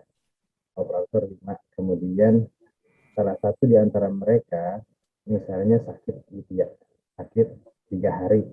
Nah ini pengalaman Ibu untuk 3 hari yang hilang ini itu di backup dengan kita nih sebagai pengguna tetap mengeluarkan biaya, atau backup yang dihadirkan dari outsource itu menjadi tanggung jawab outsource. Nah ini kaitannya dengan planning ya dari pemerintah yang sudah kita sama-sama tahu tentang ini ya Bu ya. RUU Kesejahteraan Ibu dan Anak, di mana cuti untuk melahirkan itu kan 6 bulan. Misalnya kita ingin outsourcing kan nih. Misalnya kita ingin outsourcing kan, kemudian di antara mereka itu ada yang melahirkan dan kita harus berikan cuti selama 6 bulan. Nah, 6 bulan itu kita kan pasti perlu pengganti. Pengganti itu menjadi tanggung jawab perusahaan kah sebagai pengguna ya, atau itu menjadi tanggung jawab outsourcing? Itu, terima kasih. Baik, terima kasih Pak Ahmad Syauqi. Berarti pertama, ini kelihatannya sepertinya ada 2 Pak ya. Operator administrasi ada 5 operator, 1 sakit selama 3 hari, kemudian ada tenaga backup. Nah, biaya tapi sama Pak Haji, sebetulnya sama poinnya. Sama ya. Poinnya sama bagaimana ketika karyawan outsource tidak hadir, itu menjadi tanggung jawab outsource atau menjadi tanggung jawab pengguna perusahaan dalam segi biaya Pak ya. Dalam segi biaya. Oke, baik. Itu aja Pak Ahmad Syauqi. Ya, terima kasih Pak Haji ya. Baik. Kembali Pak Ahmad Syauqi. Baik, satu lagi ada Pak Rahmat. Pak Rahmat Kurnia ya, Pak Rahmat Kurnia ya. Rahmat Kurnianto. Silakan Pak Rahmat. Ya, Selamat siang Bapak-bapak, Ibu-ibu semua. Siang Bapak, silakan. Ini Pak, saya mau bertanya. Kalau penggunaan kalau penggunaan outsourcing itu kan terima beres jadinya ya, berarti kan ya? Iya Pak. Nah, jadi yang saya tanyakan adalah bagaimana jika kontrak antara outsourcing dengan pemberi kerja terputus di tengah jalan. Jadi perusahaan pemberi kerja sama outsourcing tersebut kontraknya terputus di tengah jalan. Nah, akibatnya kan pekerja kita banyak yang nganggur nih, yang ditempatkan di perusahaan tersebut. Nah, apakah itu tetap wajib diberikan kompensasi? Sementara kan memang tempat dia bekerja kan sudah terputus kontrak nih. Seperti itu. Apakah wajib, dan kalaupun wajib, apakah kita bisa meminta kepada pemberi kerja seperti itu, Pak? Mengingatkan bahwa di dalam kontrak B2B-nya itu kan bisa dibilang nggak ada yang soal terputus di tengah jalan nih. Seperti itu, Pak. Oke, sebentar Pak Rahmat Kurnianto. Yang dimaksud kontraknya putus di tengah jalan ini bagaimana, Pak? Kontrak kerjasama B2B-nya. Kerjasama B2B-nya? Iya. Jadi perusahaan pemberi kerja dengan outsourcing, kan ada kontrak kerjasama nih Pak. Oke, ya. Nah, terus sama si pemberi kerja diputus. Kontrak kerjasamanya. Si pemberi kerja memutus kontrak kerjasama, sedangkan karyawan yang ditempatkan di pemberi kerja itu masih berjalan gitu ya Pak ya? Iya. Nah, itu otomatis kan keputus semua ya Pak sama karyawannya, seperti itu. Oke, nanti coba didalami lagi sama Ibu Agustiani Pak ya untuk pertanyaan ini ya Pak. Jadi alasan dari pemberi kerja itu memutus itu kan apa juga kan perlu di. Iya, apapun alasannya kan seperti itu Pak. Oh siap. Kan makanya pemberi kerja kan ya, namanya pemberi kerja ya alasannya ya banyak gitu loh. Dari apapun alasannya ya mereka nggak mau tahu, yang penting ya kita putus saja, seperti itu tuh Pak. Oke, ya baik, terima kasih Pak Rahmat Kurnianto. Itu aja Pak pertanyaannya. Cukup Pak, cukup seperti itu aja dulu. Pak ya, oke. Baik Pak Rahmat Kurnianto, nanti coba akan dijawab oleh Ibu Agustiani ya. Tadi sudah ada 3 pertanyaan yang sudah masuk. Ini sepertinya Bang Ajinya ada koneksinya kurang bagus, atau ya, Ibu Agustiani apakah ada ya, sudah datang ya? Ada. Ya, tadi dan sepertinya Ibu juga sudah merekap ya Bu ya pertanyaan tadi ya. Monggo Mas Aji bisa dilanjutkan lagi untuk dijawab pertanyaannya. Oke, baik. Terima kasih Cak Dut. ada 3 pertanyaan yang mungkin yang ketiga tadi saya agak ketinggalan, mohon maaf karena jaringan nggak stabil. Dan sesi pertanyaan kali ini ada 3 pertanyaan lanjutan yang mungkin kali ini bisa saja dijawab oleh Ibu Rosvita atau juga Ibu Agustiani. Dengan pertanyaan pertama dari Pak Arnold tadi, ketika ada kerugian yang diakibatkan oleh pekerja tenaga ahli daya yang dengan dasar human error ataupun kesengajaan, kemudian tuh beban biaya menjadi tanggung jawab siapa. Kemudian dari Pak Ahmad Syauqi, baik dari simulasi mengenai absennya karyawan yang sakit dengan tenaga backup maupun ada cuti untuk ibu yang hamil, adanya tenaga backup yang menggantikan biaya yang dibebankan itu, biaya keluar itu dibebankan kepada siapa. Dan yang ketiga mungkin tadi sudah dicatat ya. Silakan mungkin siapa yang mau bisa menjawab, Bu Agus atau Bu Rosvita, silakan. Mungkin Ibu Rosvita aja dulu, nanti saya nambahi. Oke, baik. Silakan Bu Rosvita. Ya, baik. Terima kasih. Ini dari pertanyaan dari Pak Arnold Amtek, jika timbul kerugian oleh karyawan outsource ya Pak, karena kelalaian. Nah, ini biasanya kita balik lagi nih Pak, kelalaiannya itu seberapa parahnya kerusakan itu sendiri. Nah, ini biasanya nanti pastinya ini akan dibicarakan baik antara perusahaan ahli daya dengan perusahaan itu tentang kelalaian yang ditimbulkan oleh si karyawan. Dan biasanya ini nanti juga dari kita itu dari kelalaian yang disebabkan oleh si pekerja, itu biasanya ada kita lihat balik ke kontrak kerjanya si karyawan dengan pihak ahli daya. Nah, itu biasanya si karyawan itu nanti bisa dikenakan sesuai dengan sanksi ya, pelanggaran-pelanggarannya, apakah itu dia akan langsung di SP atau kalau seberapa berat kerugian itu atau mungkin juga ada kehilangan, pencurian, ya bisa dianggap kayak pelanggaran yang mendesak ya Bu ya. Jadi ini bisa kita proses juga gitu loh ke jalur hukumnya gitu. Tapi kalau untuk kerugiannya itu biasanya memang tidak semena-mena itu menjadi tanggung jawabnya pihak ahli daya seperti itu. Mungkin Bu Agus bisa menambahkan dari sisi ini. Ya, mungkin Pak Arnold begini. Kalau idealnya kan kalau memang terbukti bahwasannya pekerja itu yang melakukan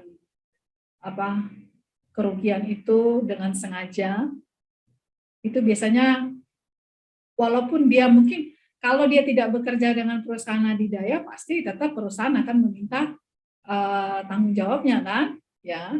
Nah, untuk ini mungkin nanti sebaiknya di dalam perjanjian kerjasama itu ini dibicarakan lebih detail. Tapi kalau mengenai biaya ini bisa saja dibebankan kepada si anak, si karyawan yang bersangkutan.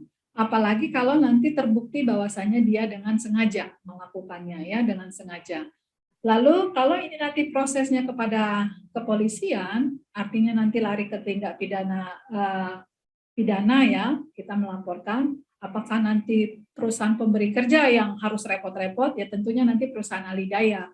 Karena yang melaporkan nanti pasti ahli daya, karena dia adalah karyawan under ahli daya. Hanya saja karena lokusnya, tempat kejadiannya itu adalah di perusahaan Bapak misalnya, ya nanti Bapak agak kena sibuklah sedikit-sedikit.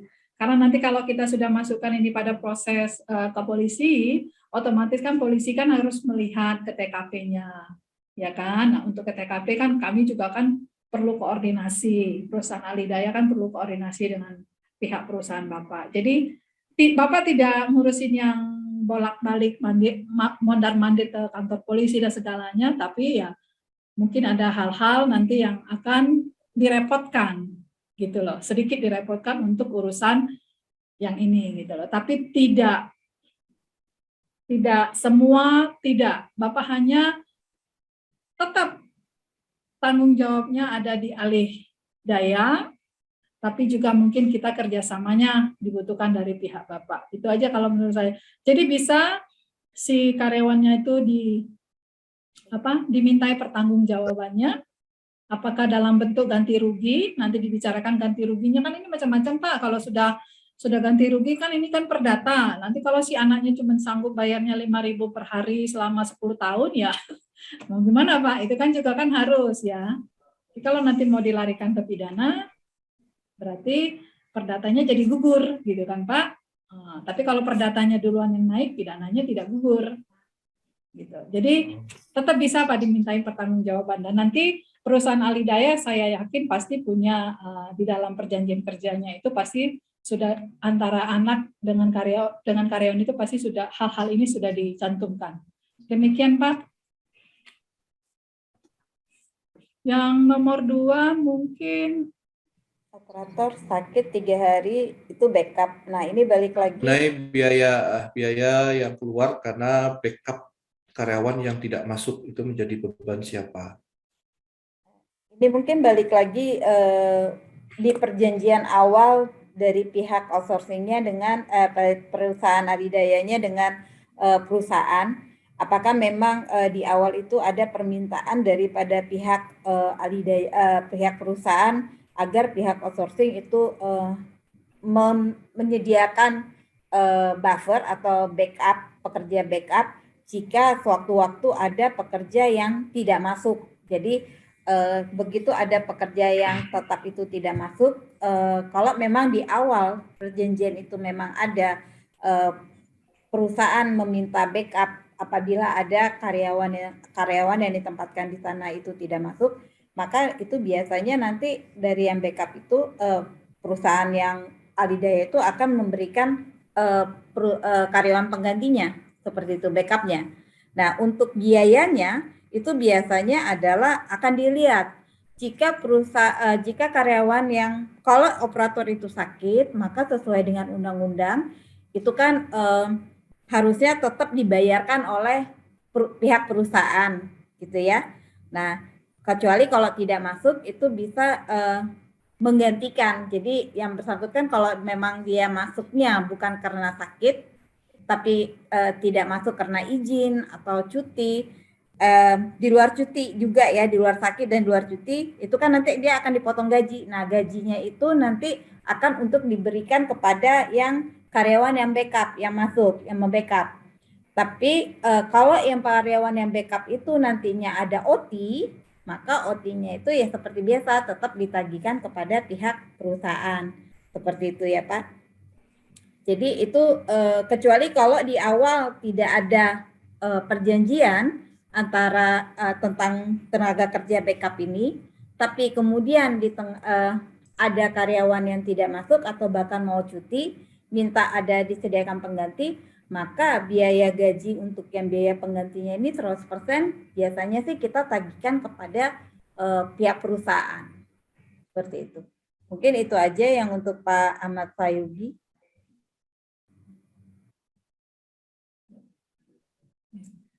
Ya, ya nambahkan sedikit aja Pak. Jadi kita lihat Pak, anaknya karyawannya ini tidak masuk karena apa?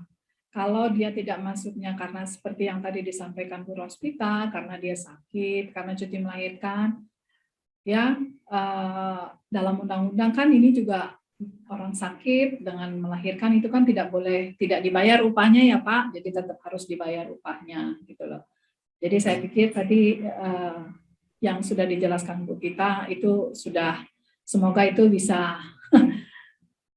jelas ya Pak ya. Jadi kita lihat saja tidak masuknya karena apa gitu loh Pak.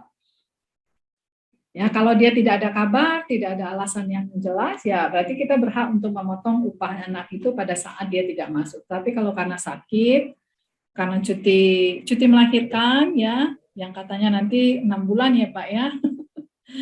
Ya itu mungkin harus dipikirkan. Jadi memang ada baiknya pada saat awal ingin engage sama Alidaya itu sedetail mungkin Pak, sedetail mungkin PKS-nya itu dibuat supaya nanti tidak terjadi lempar tanggung jawab gitu ya Pak ya. Jadi jelas, jadi bapaknya enak, pemberi kerjanya enak, Alidayanya juga enak. Jadi kalau udah sama-sama enak kan nanti toh berdampak positif pada karyawan yang ditempatkan di perusahaan Bapak. Baik. Terima kasih. Ya, terima kasih Pak Ahmad Syauqi ya, sudah aktif ya, paling aktif nih kayaknya peserta paling aktif hari ini. Siap. Terima kasih juga Ibu Agus dan Bu Rospita untuk jawabannya. Tinggal pertanyaan terakhir ya tadi ya. Pertanyaan Enggak, masih terakhir ada pertanyaan satu lagi tuh. yang tadi Bu, yang sudah ditanyakan tadi ya, yang tadi perjanjian kerja antara pemberi kerja dengan pihak alih daya, kalau itu kontraknya terputus, Ya, di tengah apapun jalan. ya di tengah jalan itu bagaimana Ibu? Nah, silakan Ibu Agus atau Ibu Rospita. Ya, mungkin saya dulu, mungkin Bu Ya, Rospita. boleh, Ya, boleh. jadi gini, kita kembali lagi kepada PKS-nya. Tentunya dalam setiap perjanjian kerja kan pasti ada klausul tuh di akhir. Kalau nanti pihak-pihak yang memutuskan sebelum waktunya pasti ada sanksi ya. Sama halnya juga dengan ini. Jadi kalau di tengah-tengah nanti ternyata pemberi kerja memutuskan karena alasan apapun, ya bisa saja perusahaan alih daya mau gimana harus terima. Tetapi kembali lagi kepada isi perjanjiannya, ganti ruginya seperti apa. Tapi biasanya kalau ini terjadi, perusahaan alih daya itu hanya memastikan bahwasanya hak-hak dari pekerja itu terlindungi. Jadi kalau memang itu diputus di tengah jalan, berarti ya sisa upahnya si karyawan sampai dengan kontraknya berakhir, itu memang menjadi tanggung jawab perusahaan pemberi kerja yang dibayarkan melalui alih daya, lalu alih daya membayarkan. Ya, karena ini kan yang memutuskan adalah dari pemberi kerja. Kalau yang memutuskan adalah alih daya, berarti alih daya juga harus memberikan kerugian, ganti rugi kepada pemberi kerja. Jadi ini fair, ya seimbang gitu, PKS-nya seimbang, hak-haknya sama-sama diperhatikan. Saya pikir begitu ya Pak ya. Saya pikir kalau masalah ini di semua perjanjian kerjasama pasti akan ada klausul yang menyatakan ganti rugi, gitu loh ya. Kita Iya, lihat Bu. nanti.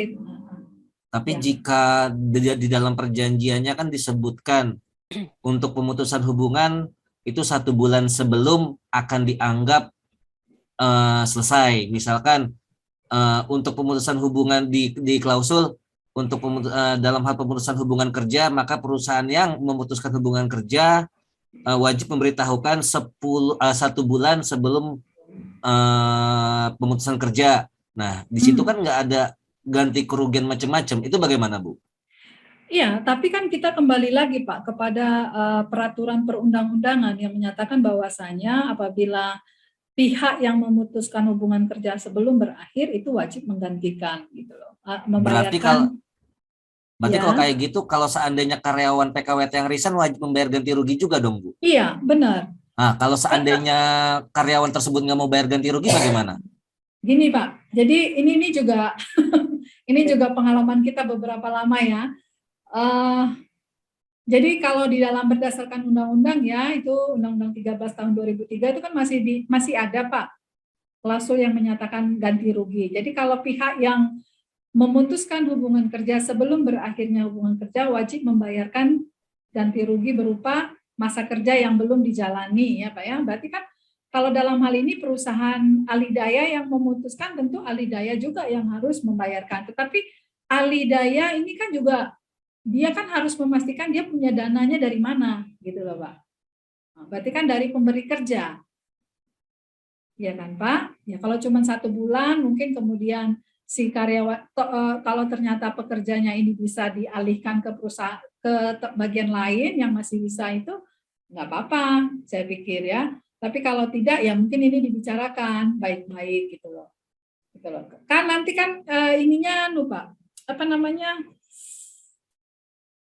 Perjanjian kerja itu perjanjian ini kan kita kan bicara tentang ketenaga kerjaan, berarti kan dia lex spesialis ya Pak ya, berarti tetap harus mengacu kepada Undang-Undang Tenaga Kerja. Berarti siapa yang memutuskan wajib membayarkan yang belum dijalani. Berarti berlaku juga untuk karyawan yang resign dong, Bu? Kalau resign tidak, kalau resign kan tidak Pak. Kalau karyawan resign maaf karyawan resign iya dia tetap harus membayarkan. Tetapi masalahnya begini Pak, pengalaman kami ya, kalau karyawan resign itu kan kita susah Pak nyari dia Pak. Tapi kalau Bapak bisa nyari, nggak apa-apa Pak, dikejar aja di Uber Pak sampai dapat itu karyawannya Pak. Berarti Tapi berdasarkan, berarti kalau seandainya dia misalkan saya nggak mau bayar ganti rugi terhadap perusahaan, apakah kita bisa tuntut karyawan tersebut, Bu? Bisa Pak. Perjanjian kerjanya kan ada, undang-undang juga ada Pak. Bisa. Tapi kembali lagi Pak, perusahaan misalnya ternyata ya ini diskresi perusahaan ya. Dilihat berapa sih kerugiannya, apa iya waktunya perusahaan habis hanya untuk mencari keberadaan anak ini. Gitu ya Pak ya. Misalnya sisa kontraknya cuma 1 bulan. Kemudian kita kekeh harus dia bayar, kita nyari dia, kita telepon dia, kita kirimin surat, mungkin kita datangin ke rumahnya, sampai dengan 1 bulan, ternyata biaya yang kita keluarkan sudah banyak gitu loh. Ya tinggal silakan. Tapi pada prinsipnya secara undang-undang, kita memang berhak atas ganti rugi Pak. Kalau si karyawannya yang memutuskan hubungan kerja. Dan satu lagi, dengan begini kita juga bisa tidak membayarkan uang kompensasi dengan catatan begini Pak, kita minta oke, kamu akan saya bayar uang kompensasinya tapi bayar dulu ganti ruginya. Jadi sama-sama kan Pak? Tinggal lihat mana yang lebih besar, uang sisa ganti rugi atau uang kompensasi. Baik Bu, baik. Iya, ya gitu ya Pak ya, Pak Rahmat, mudah-mudahan bisa membantu ya Pak. Terima kasih Bu. Sama-sama Pak. Oke, baik. Seru ya, makin sore ini bukan semakin ngantuk tapi semakin panas ini kayaknya. Apa boleh kita buka satu lagi, Cak Dut? Boleh, Bang Haji, itu ada Pak Marvel Iya, Udara Pak Marvel. ya. Iya, ini tokoh dari superhero ini. Silakan. Duduk bersimpuh Tuan dan Nyonya, duduk mengapit anak darah. Bagi peserta Pak Marvel yang mau bertanya, nyalakan mic-nya, silahkan bersuara. Asik. Inilah Oke, aku Pak sukanya Marvel. dari Bang Haji ini ya. Pak Marvel. Selamat sore, salam sejahtera semua. Sore. Oke, Pak. Gini Pak, ini kan perusahaan saya di bidang bermacam-macam bidang seperti catering, konstruksi galangan tongkang, dan outsourcing. Nah, ini contoh seperti karyawan saya yang di catering sama di galangan itu saya masukkan, maksudnya saya bikin PKWT kah atau harian boleh gitu? Oke, selanjutnya Pak. Halo? Iya, silakan. Lanjutkan. Ya, gini kan saya kan ada bergerak di 5 bidang, cuman di 3 bidang sudah jalan. Catering, galangan, repair tongkang, sama outsourcing. Ya. Oke. Pertanyaannya, apakah yang karyawan saya yang di catering sama di galangan ini, apakah saya PKWT kan atau tidak gitu? Boleh apa tidak? Berarti apakah boleh distatuskan untuk PHL saja begitu ya Pak ya? Ya gitu ya. Oke, ada lagi Pak Marvel? Udah tutup itu. Sedangkan yang untuk outsourcing kan saya PKWT kan gitu. Oke, baik. Oke, cukup Pak? Cukup. Oke, baik. Terima kasih Pak Marvel.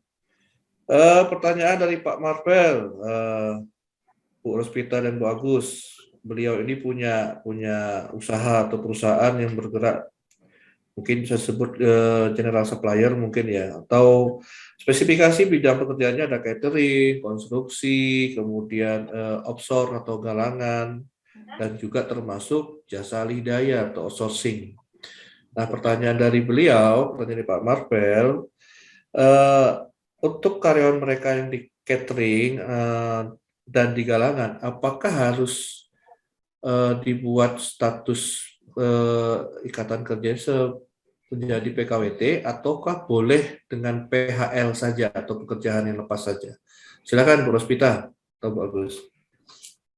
Oke, terima kasih Pak. Mungkin ini dilihat lagi ya Pak, gimana di perusahaannya Bapak kayak yang outsourcing-nya itu sendiri dengan perusahaan pemberi jasanya itu kira-kira karyawannya itu mereka membutuhkan karyawan itu untuk masa kerja berapa lama. Kalau memang misalnya 3 bulan atau 6 bulan atau bahkan 12 bulan, ya sebaiknya mereka itu karyawan-karyawan outsourcing itu Bapak tetap bikinkan PKWT-nya gitu. Nah, begitu juga kayak karyawan yang di catering ya, catering sama tongkang kayak di outsource-nya juga kan dilihat juga tuh dengan pemberi kerjanya, project-nya itu untuk biasanya kan kalau kayak di outsource itu kan berdasarkan project ya, mungkin cuma 6 bulan, 3 bulan. Nah, itu mungkin juga lebih bagus semuanya kontrak kerjanya itu mungkin dibuat secara tertulis apakah dia harian atau dia PKWT seperti itu. Mungkin itu dari saya. Oke, mungkin ada tambahan Bu Agus, silakan Bu. Ya, nambahin saja ya. Yang perlu diingat adalah kalau untuk harian, ya harian itu kan hanya diperbolehkan untuk pekerjaan tertentu, ya, yang sifatnya tidak tetap atau berubah-ubah, volumenya berubah-ubah. Artinya dia bukan pekerjaan yang terus-menerus. Kalau itu berarti boleh jadi harian. Dengan catatan sebulannya itu harus kurang dari 21 hari dan tidak boleh lebih dari 3 bulan berturut-turut. Jadi silakan nanti Bapak lihat apakah Bapak membutuhkan orang yang di catering ini lebih dari 3 bulan. Kalau lebih dari 3 bulan sebaiknya pakai PKWT yang bukan harian ya, tapi bulanan gitu ya, atau tahunan. Ya, silakan. Karena tidak sesuai lagi gitu loh. Nanti malahan malah secara hukum malah menjadi PKWTT Pak ya. Tapi kalau memang pekerjaannya itu seperti misalnya Bapak butuh orang untuk hanya sementara saja, mungkin karena ini peak season ya. Kalau di catering ya, kantin mungkin ada tambahan pekerjaan, tapi sebentar aja, hanya misalnya pas kebetulan hari Lebaran ya. Lebaran terus banyak sekali catering yang harus disiapin dan Bapak butuh orang yang mencuci piring lebih banyak ya udah harian aja, tapi nanti begitu udah nggak peak season lagi ya ini orang bisa dilepas gitu. Tapi kalau Bapak butuh terus menerus selama lebih kurang 3 bulan saja, Bapak nggak bisa pakai harian Pak, harus langsung PKWT yang sifatnya bisa secara bulanan atau tahunan gitu loh. Oke, siap. Oke, kalau di catering seperti itu ya. Jadi contohnya kalau untuk di Galangan itu, ini kan Galangan kan tergantung proyek tongkang yang mau di repair. Jadi walaupun itu harian lepas tidak jadi masalah atau kita borongkan Bu ya? Iya, tidak masalah Pak. Yang penting Bapak itu kan kalau tongkangnya datang berarti dia bekerja, berarti kan ada pekerjaan. Nah, pekerjaannya ini Bapak kan bisa lihat pekerjaannya ini kalau cuma dibutuhkan seminggu ya udah bekerja harian aja seminggu. Tapi buat perjanjiannya ya Pak ya, secara tertulis ya Pak ya. Oh, harus buat perjanjian soalnya gini Bu. Iya, benar Bapak. Naik turun Bu, istilahnya tuh nggak ada habisnya kerjaan di situ. Jadi saya borongkan terus saja. Ini kan dikasih jangka waktu 15 hari wajib selesai. Berarti kalau begitu Bapak tidak ini PKWT untuk orangnya ya, tapi borongan ya. Kalau itu lain lagi Pak nanti Pak. Oh, lain lagi. Jadi kalau borongan Bapak tidak ada hubungan dengan pekerjanya, karena pekerjanya nanti akan bertanggung jawab sama pemborongnya. Jadi tidak berhubungan langsung dengan Bapak secara hubungan kerja ya. Oh, oke Bu. Makasih Bu atas ilmunya Bu. Iya, baik Pak. Oke, baik. Terima kasih Bu Agus, Bu Rospita. Baik Bapak Ibu sekalian, sebenarnya kita pengen lebih berpanjang ngobrol lagi, diskusi lagi, tapi karena waktu jua yang memisahkan ya, jadi memang masih banyak yang belum disampaikan. Dari utara menuju selatan, sampan kudayung nyeberangi lautan. Ada pertanyaan tak terjawabkan, segenap hati kami mohonlah dimaafkan. Asik. Nanti saya minta rekapan ini ya Bang ya, rekapan pantunya saya minta. Asik. Baik, sebelum saya kembalikan lagi ke host, karena tugas saya sebagai moderator juga cukup sampai di sesi pertanyaan yang kedua kali ini dan waktunya sudah habis. Anak raja pakai mahkota mengatur sembah jadi 10. Akhir sesi penutup kata. Assalamualaikum warahmatullahi wabarakatuh. Waalaikumsalam warahmatullahi wabarakatuh. Warahmatullahi wabarakatuh. Terasa banget nuansa Melayunya ini ya hari ini. Ya, Bapak Ibu yang di luar kota Batam, di luar Kepri ini bisa merasakan aura Melayunya ya gitu. Baik, terima kasih Bang Haji sudah memoderatori kegiatan ini dengan sangat epik sekali dengan rangkaian-rangkaian pantunnya. Saya tunggu rekapan pantunnya Bang buat contekan saya. Iya. Terima kasih juga untuk Ibu Agustiani dan Ibu Roswita yang sudah menyempatkan waktunya untuk berbagi informasi kepada kita semua pada siang sampai sore hari ini ya. Karena ini pertanyaan tadi banyak sekali yang masih belum terjawab dan nampaknya belum terpuaskan ya. Ya, nampaknya belum terpuaskan. Jadi tadi kami diskusi ya, saya diskusi dengan Pak Riko Jaya Saputra. Nampaknya ini kita perlu buat sesi lagi ya, khusus Q&A. Wah, gitu. Langsung Q&A tentang alih daya ini sepertinya. Bagaimana Ibu Agus, Bu Pita? Boleh. Oh, boleh, Silakan. boleh. Oh, siap. Gayung bersambut ya, langsung Tinggal diatur dibungkus. waktunya aja. Ya, nanti kita akan adakan lagi Boleh, ya Bapak Pak, Ibu. boleh. Siap. Nanti yang sudah daftar hari ini 200 lebih orang nanti kita akan undang kembali secara personal, kita akan undang kembali untuk mengikuti kegiatan Q&A tentang alih daya ya. Nanti di waktu yang nanti kita tentukan dulu. Nanti kita tentukan dulu kapan, mungkin bisa Jumat lagi ya, Jumat ke Jumat bisa jadi. Nah, namun nanti ditunggu saja undangannya dari kami ya Bapak Ibu. Nah, terima kasih sekali lagi Ibu Agustiani, Bu Pita. Alhamdulillah ini saya lihat dari kolom evaluasi kegiatan sudah hampir 100 orang mengisi, semuanya memberikan testimoni sangat bermanfaat ya. Acaranya bagus, penjelasannya sangat jelas gitu kan, mudah dimengerti, memuaskan. Wah, ada yang dipuas juga ternyata ya. Nah, ini langsung live tuh Bu, saya langsung baca dari kolom komentar ya, saya cek dulu ya, biar nggak bohong saya. Nah, itu ya, wah ini sudah kolom komentarnya sangat bagus, penilainya juga rata-rata ngasih nilainya penuh 4. Terima kasih Bapak Ibu. Tadi ada yang bilang, Pak itu folder modulnya kosong. Iya betul, tadi barusan saya delete sebentar karena ada revisi ya dari Bu Agus tadi untuk tahunnya tahun 2021 ya Bu ya, bukan 2011. Iya. Jadi tadi sengaja saya delete dulu, saya edit, baru nanti saya upload kembali. Nah kalau sekarang sudah saya upload lagi, sepertinya sudah ada di folder modul. Jadi Bapak Ibu yang sudah mengisi evaluasi kegiatan pastinya sudah menerima paket dari kami ya, berisi sertifikat dan modul kegiatan yang tadi sudah dipaparkan oleh Ibu Agustiani dan Ibu Roswita.